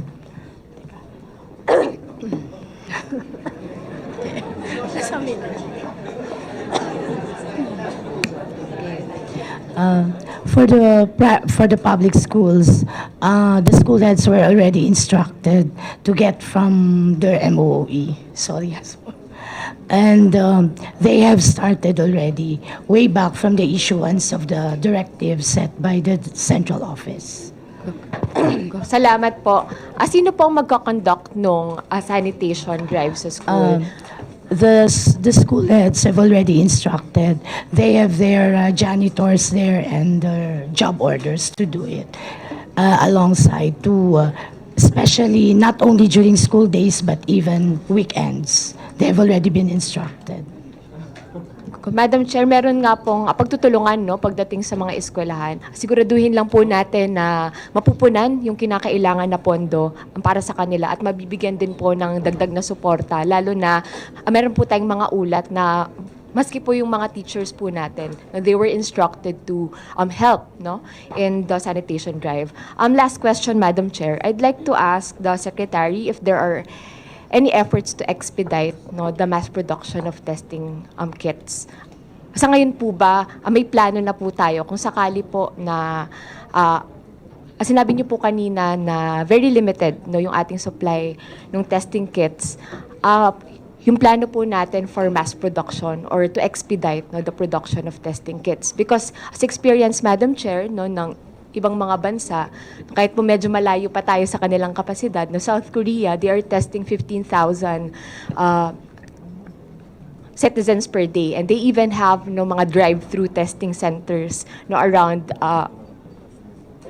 areas na marami ng kaso ng COVID. So, nais ko lang din pong malaman, ano po yung mga steps natin, proactive steps, at plano natin to prepare mass production of testing kits. Meron na pong plano at umpisahan na pong isang katuparan ito. Ito po yung sa UPNIH. So ito na po yung napag-usapan kanina na sila ang gagawa nitong rapid diagnostic test based on ang tawag po yung primer. Gagamitin po yung RNA primers At antayin lang po natin dahil ang unang hakbang po dito ay siguraduhin through a field research implementation ay maging validated and comparable to the gold standard that the RITM testing does, no? So, kasi nakakatakot po yung false negative. Mahirap po yung magbigay tayo ng test, akala mo negative, okay na, that's scary. So, sinisigurado po natin, accuracy, yung pong quality, yung pong dictates of specificity and sensitivity of the test cannot be compromised. Pero Okay, yung pong follow-up question. hakbang na yun ay numpisahan na po. Repe Lago, last question, please. Kaugnay po niya, no, nasabi kanina na nasa 1,000 yung kaya ma-produce kung sakali. So kung kaya pa itong madoble, Madam Chairperson, at kung pwede po tayo na makipag-ugnayan din sa ibang bansa tungkol sa mga ginagamit na nilang self-diagnosis app o iba pong paggamit pa ng teknolohiya no, para matulungan po yung publiko at yung ating mga kababayan. Dahil ang kinakailangan dito and the most important no, for the public in response no, to this public health emergency, the most important step is to really make sure that the public is well informed and that we are transparent in every step of the way. Thank you po, Madam Chairperson. Thank you, Representative Ilago. Do we have guests from UPNIH? Madam Chair. Madam Chair. Oh, at least yung doctor who developed the rapid testing kit. Okay. Madam Chair. Anyway, before we proceed, may I recognize the presence of Representative Ruth Hernandez, our Vice Chair from 2nd District, Laguna, and Representative Ping Tejada from 3rd District, Cotabato. May I recognize now Representative Gato for his interpellation. You have 5 minutes, sir. Thank you, Madam Chair. For Dr. Salvador, may I know if the thermal scanners are functioning? Yes, sir. Yan ang pinaka-primary tool natin to evaluate passengers from affected country kaya para ma-screen natin kung meron silang possible signs and symptoms of the disease. Are they being utilized also for domestic? Ang mandate po kasi namin, sir, is points of entry. Pero pwede rin pong gamitin yan sa kung magkaroon talaga ng increased number of patient or community spread, pwede rin pong gamitin sa domestic airport po. Pero sa ngayon, hindi nyo pa ginagamit sa mga domestic travels? Ano lang po, points of entry po. May I ask the DOH if pwedeng gamitin na yon for domestic travels, ang thermal scanners? In view of that, Madam Chair, I have spoken to the director of BOQ and informed me that the airlines have already actually purchased the thermal guns in the domestic airports. So that should be sufficient for now. But certainly a thermal scanner would have been a more ideal equipment to use. But since we have also limited resources, we have just added 20 from the initial 38, precisely to ensure that the major ports of entry, Paliparan, ang Pantalan, ay makumpleto po ito. Thank you. Dr. Carlos, yung sinasabi niyong test kit, yung under research pa, how long would it take for the research to be validated para magamit for regular? Sir, I'm sorry, I am not privy to the plans, the detailed plans on how long the research process will go on. So, I'm sorry, I have no data on that. So right now, without the rapid test kits, yung mga available na diagnostic natin na equipments are iilan lang, no? hindi ba pwede bawat probinsya meron, lalo na sa mga malalayong lugar katulad ng Batanes? Just to give a simple explanation to the members of the committee, this is not a point-of-care test kit na parang Yes, urinalysis I know. or CBC. It's a polymerase chain reaction-based test where you need 3 special areas in the lab: the pre-PCR, the PCR, and the post-PCR. And there are air handling and biosafety conditions which should be observed in those areas. There can be no contamination. There can be no other factors which may affect the results. So only facilities which have capability to establish this type of testing facilities should be able to do the test. Not in definitely not in the field, not in the local So the- barangays. Madam rapid Chair, test- if I may, just very quickly, if I may be able to interject. Dr. Carlos, kung isahin lang natin, the requirement is a biosafety level 3 laboratory. 3. At least 2A po. A 2A. Opo. How many 2A laboratories do we have in the Philippines? And how many BSL-3 laboratories do we have? We have only one BSL-3 which is in RITM. Biosafety level 3 po yun.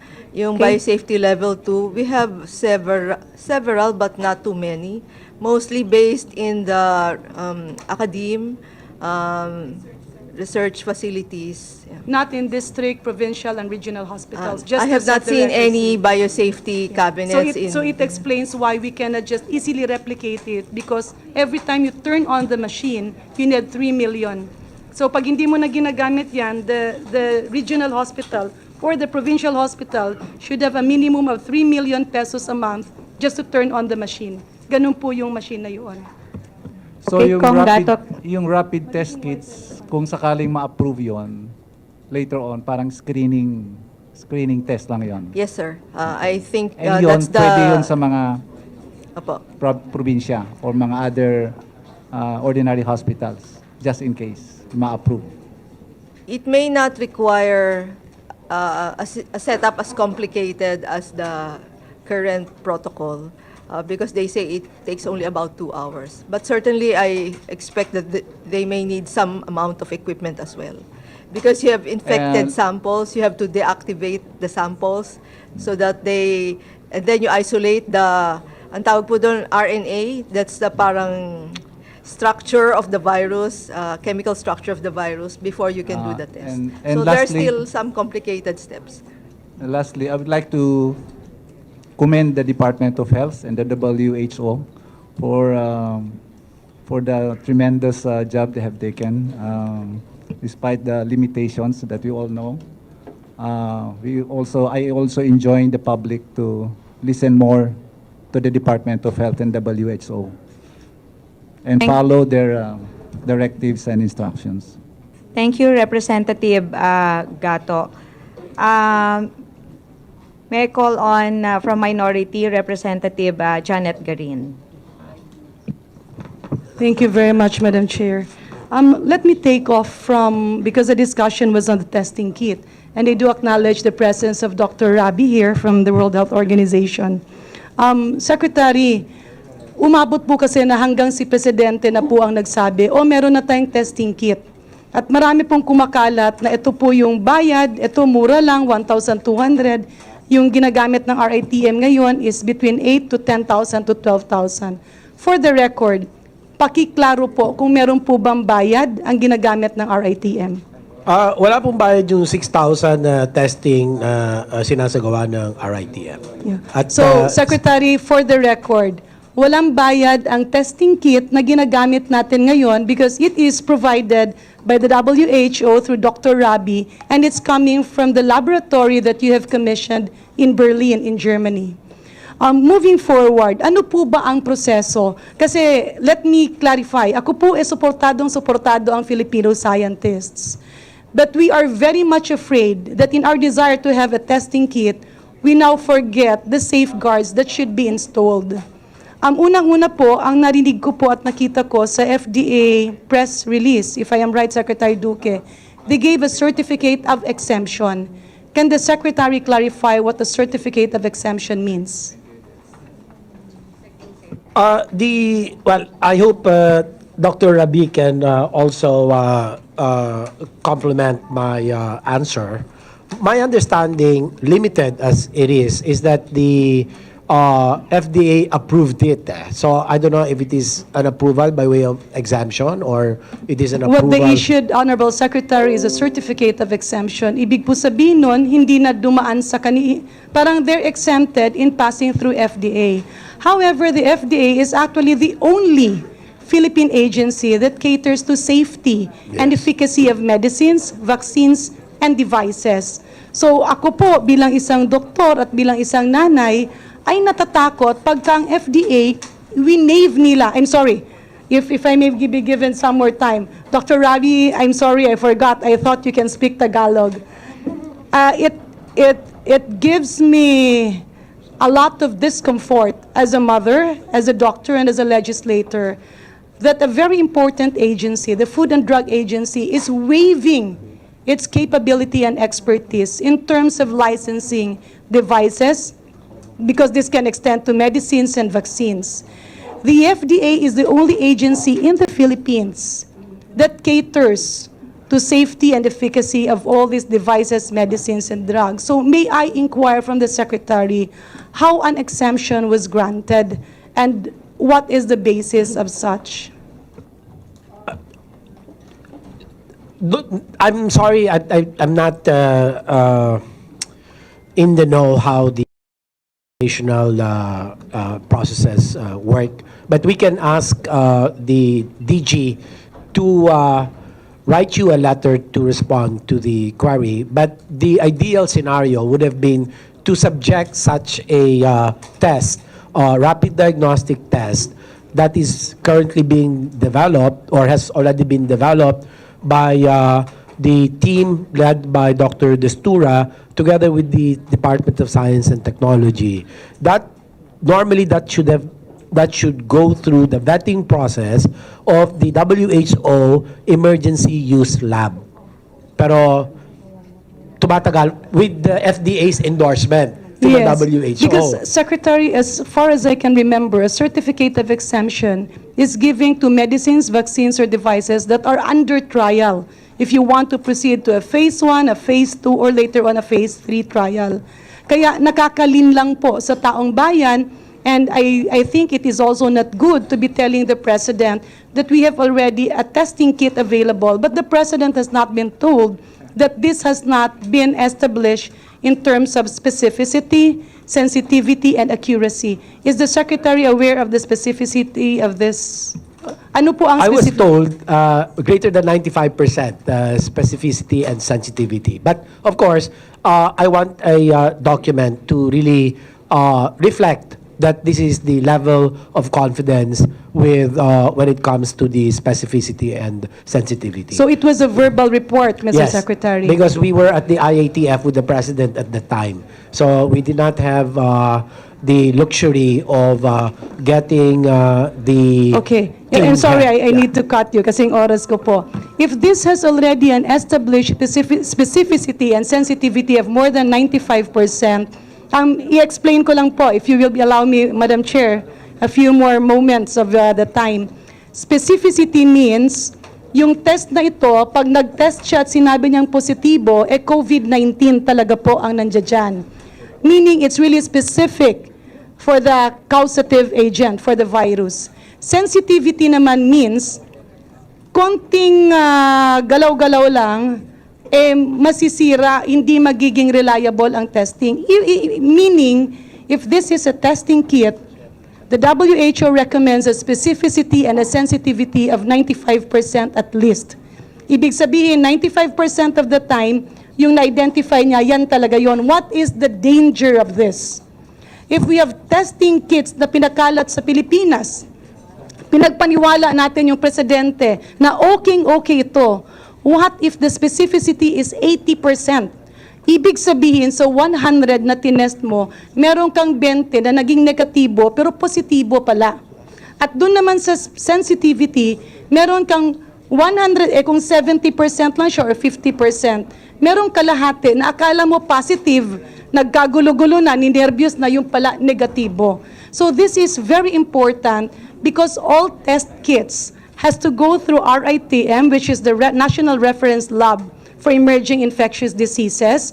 And if we have Filipino scientists that has developed a testing kit, they should immediately apply as a component, as a part of the EUL, emergency use list of the WHO. May we inquire from Dr. Rabi, Madam Chair, the process by which testing kits are validated? Representative Garin, I just want to remind you that will be the last question. You can register for another round. And then Madam we'll Chair, if in invite- that case, let me put forward, because I have, if you may allow, because I requested for more time because I translated it for Dr. Rabi. Yeah, but with due respect with our members that we're giving them 5 minutes allocation, we just want to be fair with other Okay. members. But Madam Chair, anyway, if I can have like if I can three- finish muna, Rep. Garin. Anyway, your concern on the FDA, probably Secretary Duque, we can ask Director General Domingo to join the press conference of the DOH and explain all the concerns, issues raised by Okay. Representative Garin, Yeah, the Madam details Chair, of that. if that is, if you don't want that discussed, can I just move to the important topics because I just took off? May I put forward just 3 suggestions, Madam Chair, if you will So allow we're me? not going to recognize Because Representative. I have more important issues to discuss. That's very important, and I can see Dr. Rabi very excited. But because I am not given much time, I have recommendations to the DOH, if you will allow me. With due courtesy, Madam Chair, I believe that these statements should not be left on the media alone, because this is a discussion should be left internally within WHO, DOH, and RITM and the experts. I kindly But with the proceed, presence of Dr. Representative Rabi, Garin, on your concerns. yeah, So Madam that- Chair, ayaw niyo pong marinig si Dr. Rabi on the testing kit because WHO is very important here. So that's They the cannot last be on the concern. press con. It's not my major concern. It's on the address and the actions of Yeah, WHO. okay, Dr. Rabi, you are now recognized, and after you, we can proceed on another interpolator. Thank you, Madam Chair, and thank you, Representative. Very quickly and very briefly, we have requested both the researcher and the DG verbally to provide us with the details so that we can do some kind of assessment. I have also facilitated a connection of the research group with the emergency use list to provide the necessary information. My understanding is that that has yet not been forthcoming. So we are not in a position to comment on the kit as it is. So the WHO is not aware of this testing kit. We haven't been shared the details Yeah. yet. Let me move forward. I'll be in discussion with you on that matter. Madam Chair, if I may, very quickly. Secretary, kanina po, nasabi po ni Congresswoman Stella Quimbos, I was in discussion with her yesterday on the manner, sabi nga ng private hospitals, at may mga reklamo nga ngayon, nawawalan silang ng space. Would you agree with me that the health workers are not only at most risk, but the health workers can also be the carriers of this infection from one patient to another patient? Last question, Representative Garin. That will be highly unlikely once the IPC measures are put in place. Infection prevention control measures. Precisely, Mr. Chair, and Honorable Secretary, I asked that to take off from what Stella was saying earlier. Would you consider, because everybody is panicking, which should not be the case, would you consider, instead as part of preparedness, getting a hospital or an institution or a facility that you can prepare as of the moment, separate and distinct? Ibig po sabihin, magkakaroon po ng isang facility na dun lang po lahat ng COVID-19 patients. In that way, the problem of machines, ventilators, and I see PHA nodding with me, yung ating pong dedicated health workers and that dedicated institution will instead be there. Kung papayag po kayo na ganun, ibig po sabihin, we don't contaminate other hospitals. I know if you do stringent measures, pwede yun. But look at what China did. They accepted patients, and patients in that hospital also got infected. So as of now, you have like pending buildings, that are not being used, new hospitals in construction. For the meantime, that we don't have a vaccine and we don't have a medicine, that can be a COVID-19 hospital with dedicated workforce, so that those doctors, nurses, and other paramedical health workers will not handle other patients as well. And what would be the comment of WHO on this and Secretary Duque on this? And last question lang po, Secretary. I have the question from Congressman Barazaga, if you have a building similar to that. And would you now recommend flu and pneumonia vaccine? Because these are actually the secondary bacterial and viral pneumonia affecting COVID patients. And Honorable Secretary, a lot of congressmen and colleagues are asking me, we have been teaching our patients regarding hand washing. What would be our advice on those dating and kissing their girlfriends? Secretary Duque, can you respond on that? The model that the good representative has raised is that of China, where China built a hospital in 10 days, and it's all there. I mean, so it's a very ideal scenario, but given our constraints, I don't think we will be able to do that expeditiously. I don't know of any building that is large enough to accommodate a projected number of COVID patients. Well, we're looking at, if you're going to look at the attack rate, at least January, February, March in China, it's about 100,000 cases. If you divide that by the total population, it's about 0.00007. And if we extrapolate that to the Philippine population, you're looking by this time dapat 7,000 cases ka na. But it's not. Secretary, you have buildings, new hospitals. I'm Madam not Chair, sure if point you of have... order. Yes. Madam Chair, may I request, Madam Chair, that the able and learned senior deputy minority floor leader be the first one to be recognized on the second round of our questioning, Madam Chair. Thank you, Madam Chair. Thank you. As I mentioned earlier, you can have the second round as part of the interpellators. Sec Duque, can you respond on the last question? Oh, see, I think the testing kit question is addressed to Dr. Rabi. Okay, Dr. Rabi, on the testing kit. Entered on the testing kit, the fact that we haven't Okay, seen the data. thank you. Yeah. Thank you so much. On, Madam yeah. Chair, on the pneumonia and flu vaccines, they are prescribed for people more at risk, and the vaccines are formulated expecting which predominant flu strain will dominate, especially in the northern hemisphere.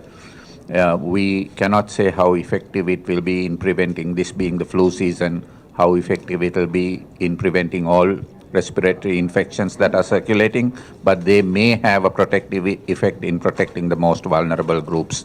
I'm talking about the elderly and those having underlying medical conditions. Yes. Thank you so much, Dr. Rabi. May I now recognize Kong Hil Acosta as next interpellator. Madam Chair, can we kiss or can we not kiss? Secretary Duque.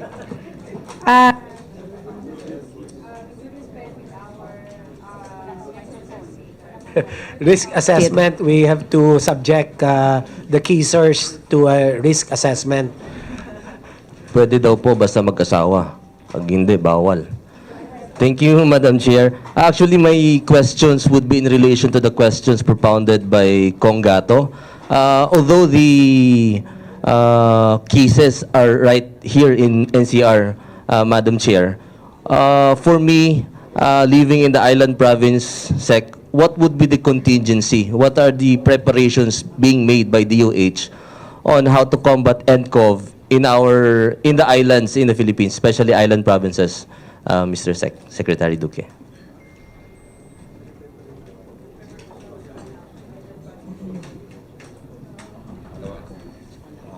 Palawan, we have our Mimaropa region under which the Palawan province belongs. And all of our guidelines have been disseminated to all of our regional offices. And whatever is the preparation being done in NCR, that is reflected as well in the preparations made for island provinces under the jurisdiction of the DOH regional office. Yes, so but- it's standardized, Your Honor. Yeah, but our problem, Madam Chair, is that, for example, in our province, our regional office is in Mindoro. So right now, Mr. Secretary, is there no way of testing within the province of Palawan? Or all testing materials should be sent via air going to Manila? Meron po tayong mga RESU, yung Regional Epidemiology Surveillance Units. I just don't have the operational detail of the actual transport, the system of sending the specimen for testing. But I'm sure we have couriers, I am told, couriers who submit these specimens to the RITM. Thank you. My second question, Madam Chair, is this symptomatic versus asymptomatic. Based on the data given, there are 33 confirmed cases, Mr. Secretary. I would assume that all of these are symptomatic patients. They are, 3 of them are asymptomatic, in fact. Others are mildly symptomatic to moderate, and we have 2 critical. In fact, they are intubated at the moment. One is a Filipino, one is an American. Thank you. Yun po yung kinakatakot ko, Madam Chair, yung asymptomatic. So, paano po nalalaman, paano yung testing sa kanila? Kung asymptomatic, ibig sabihin ho, walang di ba? Hindi nakikita, walang manifestation. So, paano ho na nakita na meron silang nCoV, yung asymptomatic na dalawa, Mr. Secretary? Well, they were identified through contact tracing done by our RESU, and they were swabbed and tested positive for COVID. Okay. Next question, Madam Chair, is that out of the 33 po, patients, ilan ho yung local transmission, via local transmission? Vis-a-vis yung nanggaling ho sa sa labas. We call it technically as localized cases. No? Yeah. So we have 30 localized cases. The 3 are imported cases, Chinese nationals, residents of Wuhan City. Thank you. Madam Chair, this question would be asked to DILG, sir. With the declaration of state of public health emergency throughout the Philippines, are LGUs now allowed to tap within their calamity funds, even those provinces and cities without cases yet of nCoV-19, sir? Mr. Chair, Madam Chair, kung pagbabasihan ho natin yung sa batas, o yung sa isang policy na lumabas tungkol sa paggamit ng calamity fund, mukhang hindi pa ho ito pwedeng itap as of the moment. If I may cite, Madam Chair, yung isang provision on the criteria is when there is an extremely high incidence of a certain disease, whether communicable or non-communicable. So, as of the moment, Madam Chair, ito pa ho yung pinag-uusapan pa within the task force then and based on the most recent directive by the President, Mr. Chair. My problem with that, Madam Chair, is that based on the statement of Secretary Duque, it's not a matter of if, but a matter of when, especially as to those provinces without cases of nCoV. Better yet, we declare now that they can use the calamity funds to combat, to prevent. Although there is a preparedness fund pero meron pa yung quick response. Yun po yung inaano ng ating mga LGUs, kung pwede na pong maitap yung quick response fund sa calamity. Dahil po ang hirap sabi nga ho ni Secretary, it's a matter of when. So technically ho, sa lahat ng lugar sa Pilipinas, talaga ho magkakaroon. Madam Chair, one of the 6 objectives for which the President had declared a state of public health emergency includes precisely the access to sufficient funding, especially by the local government units. Ma'am, last question, Madam Chair. Secretary, kanina po nasabi nyo, nasa door 4 na tayo. Tama po ba? Door 4, level 1. Tama po ba, Mr. Secretary? Exactly, sir. Yung akin lang pong tanong bilang tatay ng dalawang maliit na bata pa, Mr. Secretary, kasi po doon sa last presentation, moving from one local transmission to sustained community transmission can happen very quickly. So, how quickly is very quickly, Mr. Secretary?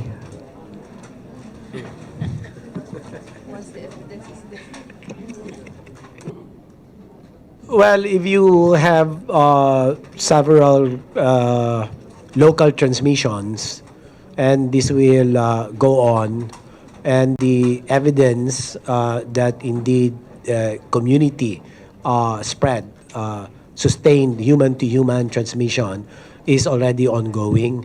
So you're already, for all intents and purposes, in level 2 of Code Red, where you have now a set of interventions to include the preceding interventions under level 1. So it will be now a longer list of interventions, one of which will be the strict community quarantine or lockdown. That's where the issue of the lockdown may begin to be seriously considered.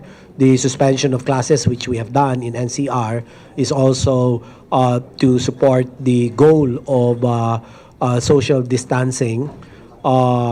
The preparedness of the unaffected communities and regions and agencies of government, the uniformed personnel, AFP and PNP, to really help the local government units mount an effective COVID-19 response, among others.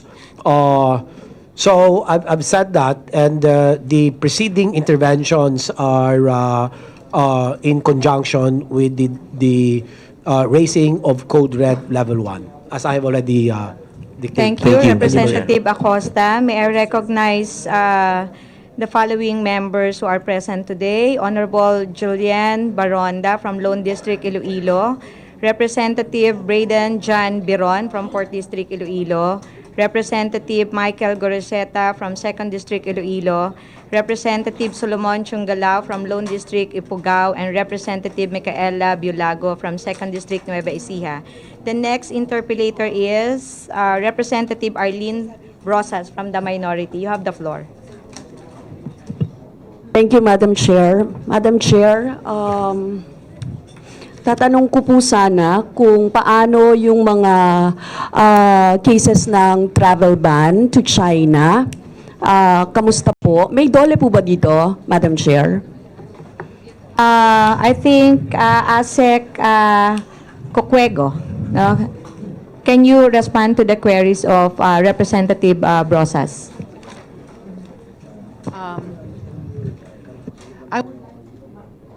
Good morning, Madam Chair. I would rather, can I ask the DFA to assist me in the imposition of travel bans? Actually, it was imposed because they're not deployment bans, but they were bans on travel that were imposed with after the IATF discussed the risk on travel because of the cases in the countries that had the COVID-19. The travel ban was in, but can I ask DFA? Miss Olivia Palala. Yes, tama po yung sinasabi ni ASEC Cocuego na inimpose yung travel ban by virtue of an IATF resolution. And this was sometime in the middle of February po.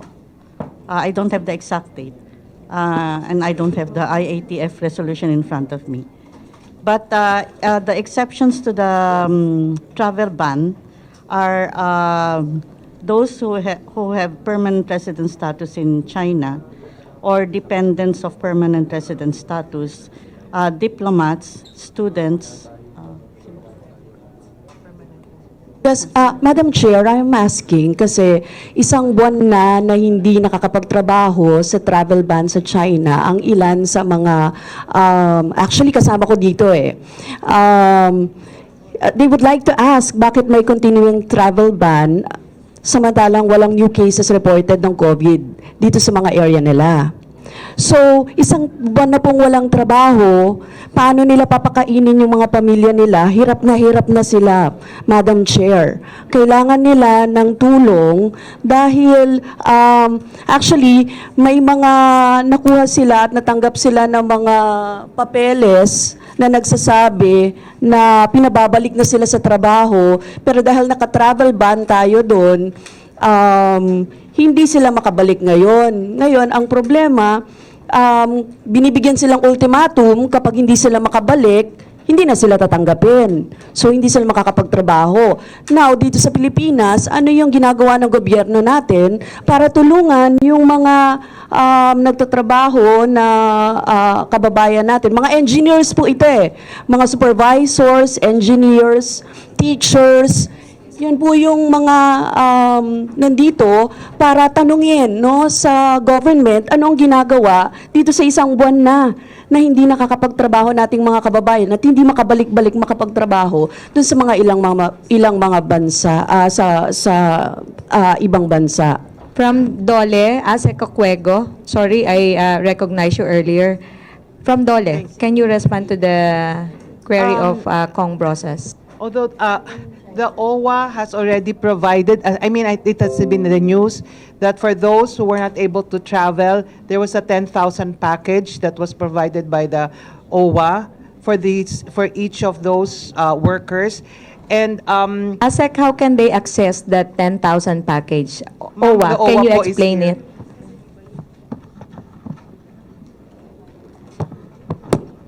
Madam Chair, actually those who were affected by the travel ban to China, particularly yung sa Wuhan, Hubei area, Hong Kong and Taiwan, we released the 10,000 peso financial assistance and almost 9,000 of them who were not able to leave in view of the travel ban were extended the assistance. Ma'am Gregorio, I think ang concern ni Kong Arlene is that what about yung countries na walang travel ban? I think she mentioned that, no? Madam Other Chair. places. Anong, like for example, kung yung na-mention niya, meron tayo ditong guest na OFW, no? Ano yung ginagawa ninyo for those OFWs? Ma'am, I think our Honorable Congresswoman was referring, ma'am, ito po ba yung mga sa China? Yung hindi po nakakabalik to China? Yes. Madam Chair, may they be allowed to speak Opo. kahit konti para malinawan tayo? Okay, Kasi yan, Miss Marjorie Reyes, one of the OFW. Few minutes. Magandang araw po sa ating lahat. February 2 po, nag-impose na po ng travel ban. Hindi po exempted ang OFW. February 15 or 17, na-lift na po, nabigyan ng exemption yung mga OFW to Macau and Hong Kong. Pero kami pong mga to China, para pong na-left behind kami. Nagkaroon ng travel ban again to Japan, pero kasama na doon yung exemption for OFWs, na-left behind na naman po kami. Actually po, we have this app in China for expats. We call this Expat Focus, and we've been using this since day one. And we know that this is accurate, not just for China, but globally. So, February 12, nag-peak po yung cases sa China. And then, ngayon po, i-compare natin dun sa peak number. Now, we just have there 20% na lang po ng peak, recovering patients. And that, tung 20% kung ihimayin po natin, 92% po doon nasa Hubei, 88% nasa Wuhan. And remaining 8% is distributed all over China provinces. And kami po, actually ako sa Zhuhai, I'm working as an engineer there. Pinapabalik na kami ng company namin and they are assuring that they will take care of us. Our company there is having really 100% safety measure to secure our health there. Which part ng China ka nagtatrabaho? I am working in Zhuhai po. I'm just walking from Macau, going there. It's just so near. And now, we have 0 cases. Yesterday, na-release na yung last 2 cases namin. And there are no new recorded cases. And we're just not talking about days of no new recorded cases. It's more than 3 weeks already. It's almost 3 weeks. China is so big. We don't need to generalize it to Wuhan. Ms. Reyes, we'll ask DFA to respond on your concern. DFA, Ma'am Palala. Yes po, ma'am. I would like to validate the information shared now by the affected engineer. By virtue of resolution number 06, ang in-exempt lang po na OFW ay those returning or newly hired to travel to Hong Kong SAR and Macau SAR. Special Administrative Region po yun. So, upon execution of a declaration signifying their knowledge and understanding of the risks involved. So, ngayon po, ang mangyayari po niyan is we will carefully study first with the comments or feedback from our mainland China post kung ano na po ang sitwasyon sa China, kung pwede na rin silang yung returning OFWs, kung pwede na rin po silang isama sa mga exemption, tapos i-raise po natin to sa IATF po. Thank you. Siguro po, Ma'am Palala, paki-attend yung concern ni Ms. Reyes and yung iba pa na mga OFWs natin, no? Kung Arlene, you have remaining 3 minutes. You have the floor. I'll give lang kahit isang sagot doon, sir. Ms. Reyes. Salamat po, ma'am. While we're waiting for that, we just given 10,000 and it's over 1 month now. And one more thing, we know that Philippine cases now is going high and we don't want that, right? But we can't do anything if China will be the one to impose travel ban going there. Lalo pa po kaming maiipit kapag ganun. Mas tatagal po kami dito.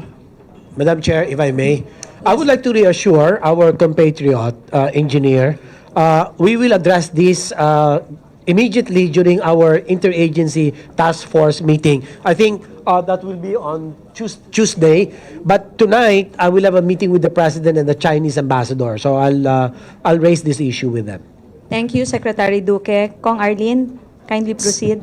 Thank you very much, Madam Chair. Madam Chair, yun nga ang concern natin. Kapag nandito sila nag-stay, walang trabaho, magkasakit ang mga kapamilya nila. I'm sorry, pero ganun yung sitwasyon eh. Mas lalong problema sa atin na walang trabaho ang mga tao. At ang mahihirap, ang talagang nahihirapan dito sa nangyayari ngayon na COVID-19.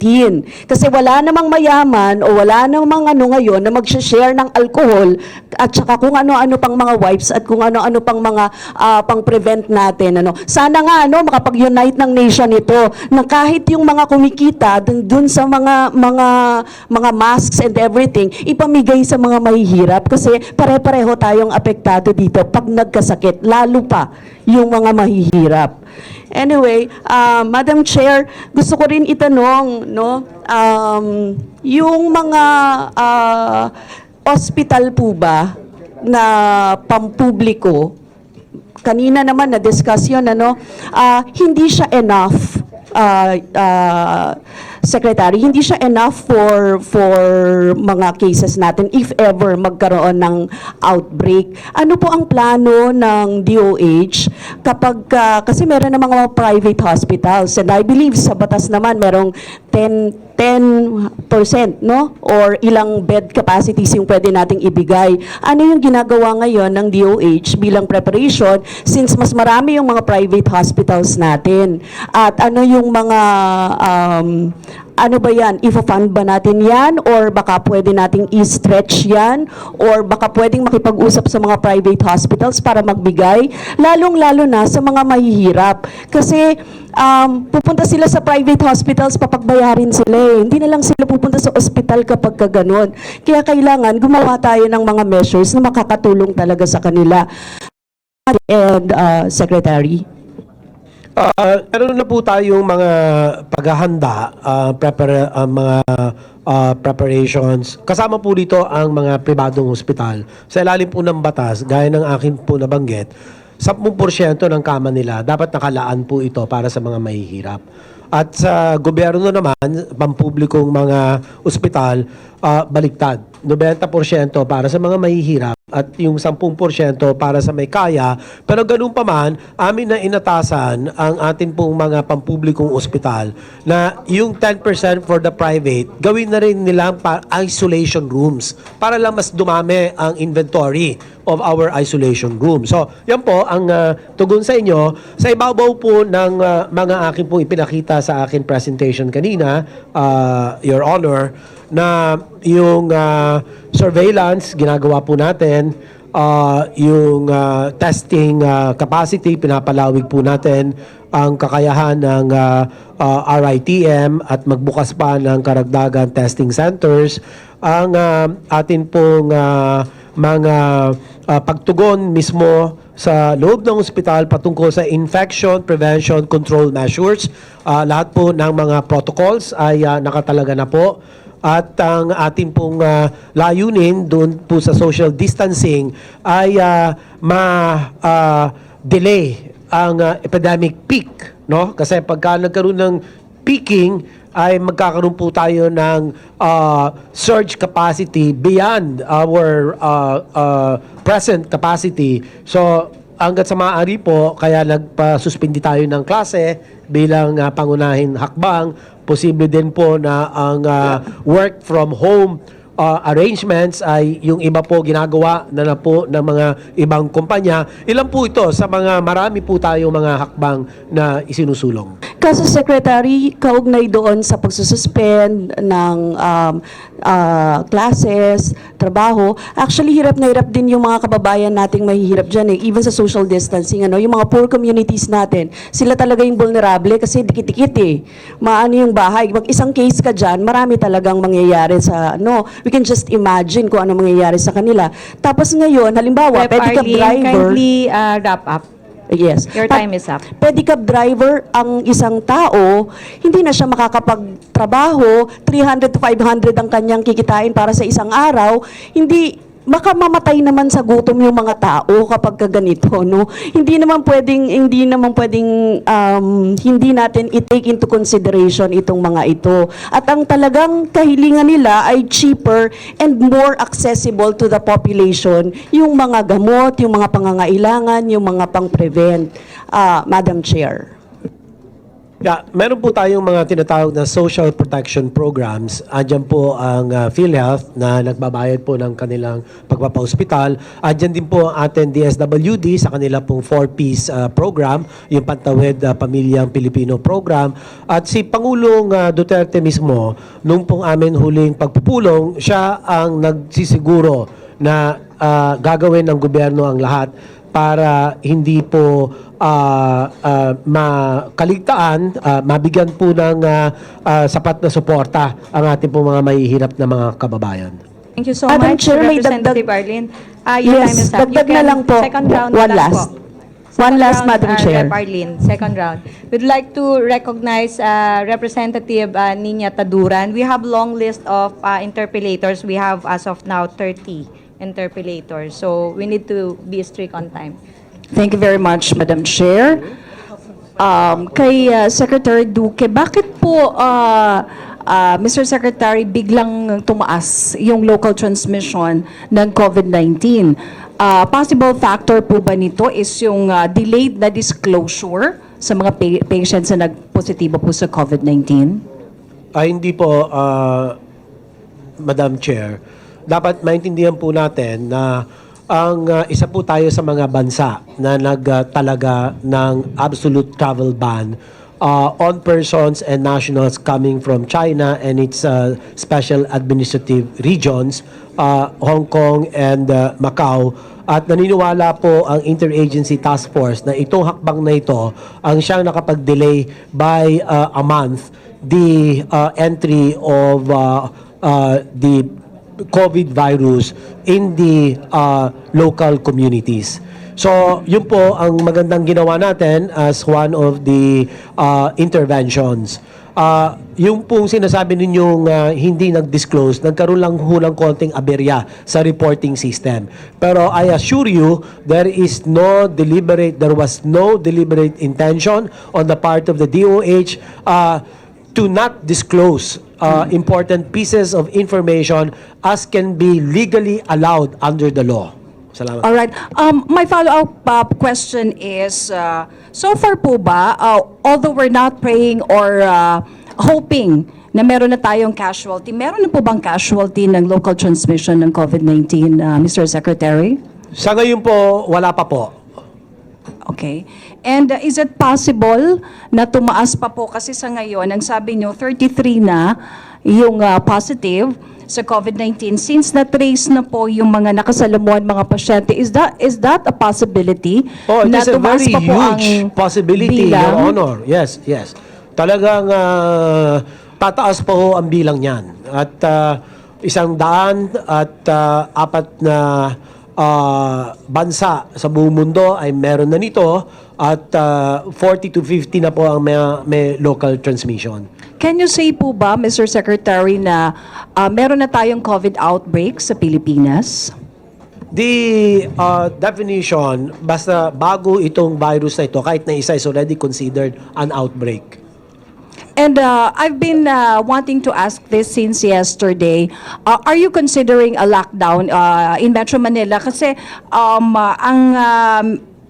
Metro Manila Mayor's Council, sabi nila there's no need for that. Although ito pong si Quezon City Mayor Joy Belmonte ata is also considering na of implementing the lockdown sa Quezon City. So ano po yung pagkakaiba nung localized, may we know, Mr. Secretary, yung sinasabing localized na lockdown? Yun po, targeted. Kung saan yung community na doon na natuklasan yung localized transmission or localized cases, ay pwedeng doon muna mag-lockdown lamang. Para hindi naman isang maliit na community, ila-lockdown mo naman buong NCR, hindi pa naman, it's not ripe for any draconian measures. So we have to reassess. We do a periodic reassessment. And then the IATF will be ultimately deciding. Can you explain ano yung parameters for a certain LGU can consider or declare yung lockdown? Kasi as of now, anong code alert system tayo? As of now? We are code red level 1. Okay. So, kailan po dapat ang isang LGU magde-declare ng, paki-explain po? Kailangan po sila sumunod ang declaration ng level 2. Kung meron pong tinatawag na sustained community human-to-human transmission. Yung akin pong sinabi kanina, ang mga interventions ay which I already enumerated for level 1 ba? Gusto nyo? Level 2? Is it level 2? Po, di ba, pwedeng mag-lockdown, no? Yes. That's when you can declare. Community lockdown po ang tawag. Yeah, Opo. community. Community quarantine or lockdown. Oho. Ngayon, kung meron na po tayong ebidensya na kumalat, hindi mo na ma-link, hindi mo na ma-identify yung source of infection, that particular community may already opt to impose a lockdown. Now, Mr. Secretary, Madam Chair, just a very important follow-up question. Yes, Vice Chair Barsaga. Ang tanong ko lamang, hindi ba mas dapat when it comes to lockdown, kinakailangang mag-declare muna o magrekomenda ang DILG o ang Department of Health for a lockdown in a particular locality because you have all the data. You are more versed. Kaya hindi pwede LGU lamang. Kasi we are not competent. We don't know the exact data. So we suggest that we issue the appropriate guidelines under which the LGU may recommend the lockdown. So it's not dependent upon the LGU. Yes. Thank you very We much. will trigger that. We already have the guidelines. Okay, Representative Taduran, please proceed on the last two questions. Thank you, Madam Chair. Now, Mr. Secretary, marami po kasing, dahil nga po dito sa a very alarming situation ng COVID-19, talagang hindi na tayo makakapag-abroad, hindi na tayo makakapagbakasyon. Now, is it still safe kung dito po sa domestic, sa mga provinces na mag-travel yung ating mga kababayan? Kasi yun po yung tinatanong nilang lahat eh. If it's still safe to travel dito po sa Pilipinas. Madam Chair, we're also issuing the latest guidelines on social distancing. Pabibigyan na lang po natin ang mga members of the committee para andun po nakatalaga yung detalye ng ano-ano ho yung mga dapat sundin para makapaniguro tayo na we can still contain this virus. Containable pa rin siya kasi kung hindi po naman na tayo susunod, the risk of transmission will increase. And we do not want that to happen. Ano po? So we need everybody's support. We know that there are sacrifices that will be entailed, but that is the way the whole world is responding to this. So it's not as if tayo lang magsasakripisyo dito. Lahat po, marami po mga sektor ang magsasakripisyo dito. But again, as I have said before, the primacy of public health and safety cannot be subjugated to any other considerations. Salamat po. All right, Mr. Secretary, about po sa UP Manila that has developed COVID-19 test kits that was approved by Food and Drug Administration. Is this sufficient? Sufficient po ba ito, yung available kits to address the needs in case po the prospective carriers increases? Well, I have very limited information as to the only information I have is that when all the criteria have been satisfied by the one who developed this rapid diagnostic test, I believe they can make 1,000 tests per week. So I hope that this is true, but they will have to undergo initial run. This is a field research that they're going to do in parallel with the RITM. So we will await more information as regards that. Maraming salamat po, Mr. Secretary. Thank you, Maraming Representative salamat, Madam Chair. Taduran. We have from minority, we have Representative Joseph Paduano. If he is not here, we can now call on Representative Swansing. It's your turn, ma'am. I'd like to recognize first Representative Joette Garcia III, our Vice Chairman. Thank you, Madam Chair. I would like to commend Secretary Duque. You lost a lot of weight. Is that intentionally or because of COVID-19? Sec, may I know, Madam Chair, may I direct my question to Secretary Duque? Madam Chair. Okay. Mr. Secretary, may I know the system of gathering information? Because in your report, there are 44 PUIs currently admitted. How about those PUIs that are not admitted? Do you have the number? The PUIs, if not admitted, means they have been discharged. We have the number. We can give you the number.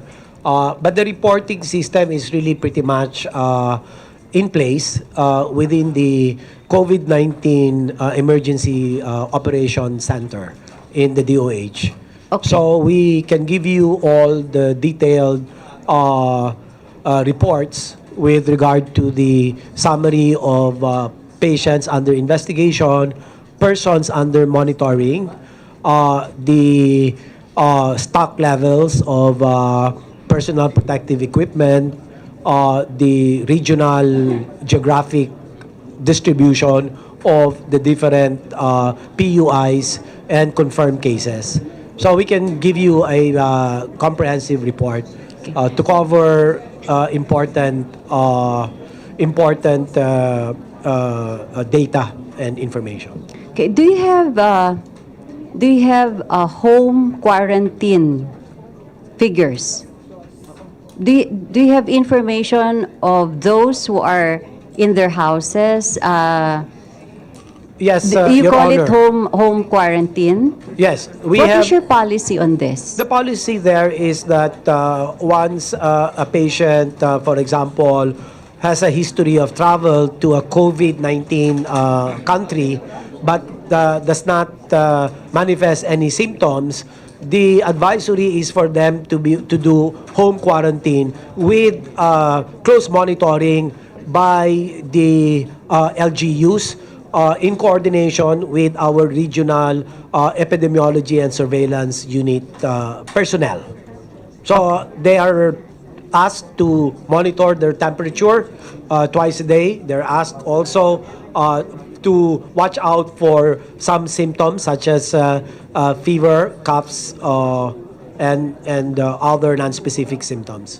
So those who are in home quarantine are those that has history on travels, but they don't have symptoms. So that's very clear. Mr. Secretary, I would like to ask. That's only PUM, if I may just clarify. You So call that's them, not PUI? No. The persons under monitoring Under is monitoring. different from patients under investigation, Investigation. which constitutes the PUIs. Okay. Mr. Secretary, I would like to ask help, assistance from DOH, because I have this one report, no? This OFW is from Hong Kong. She got sick, and she was asked by the employer to submit herself for medication, and then according to that OFW, gumaling siya. And then she was sent home. She came home January 31. And then,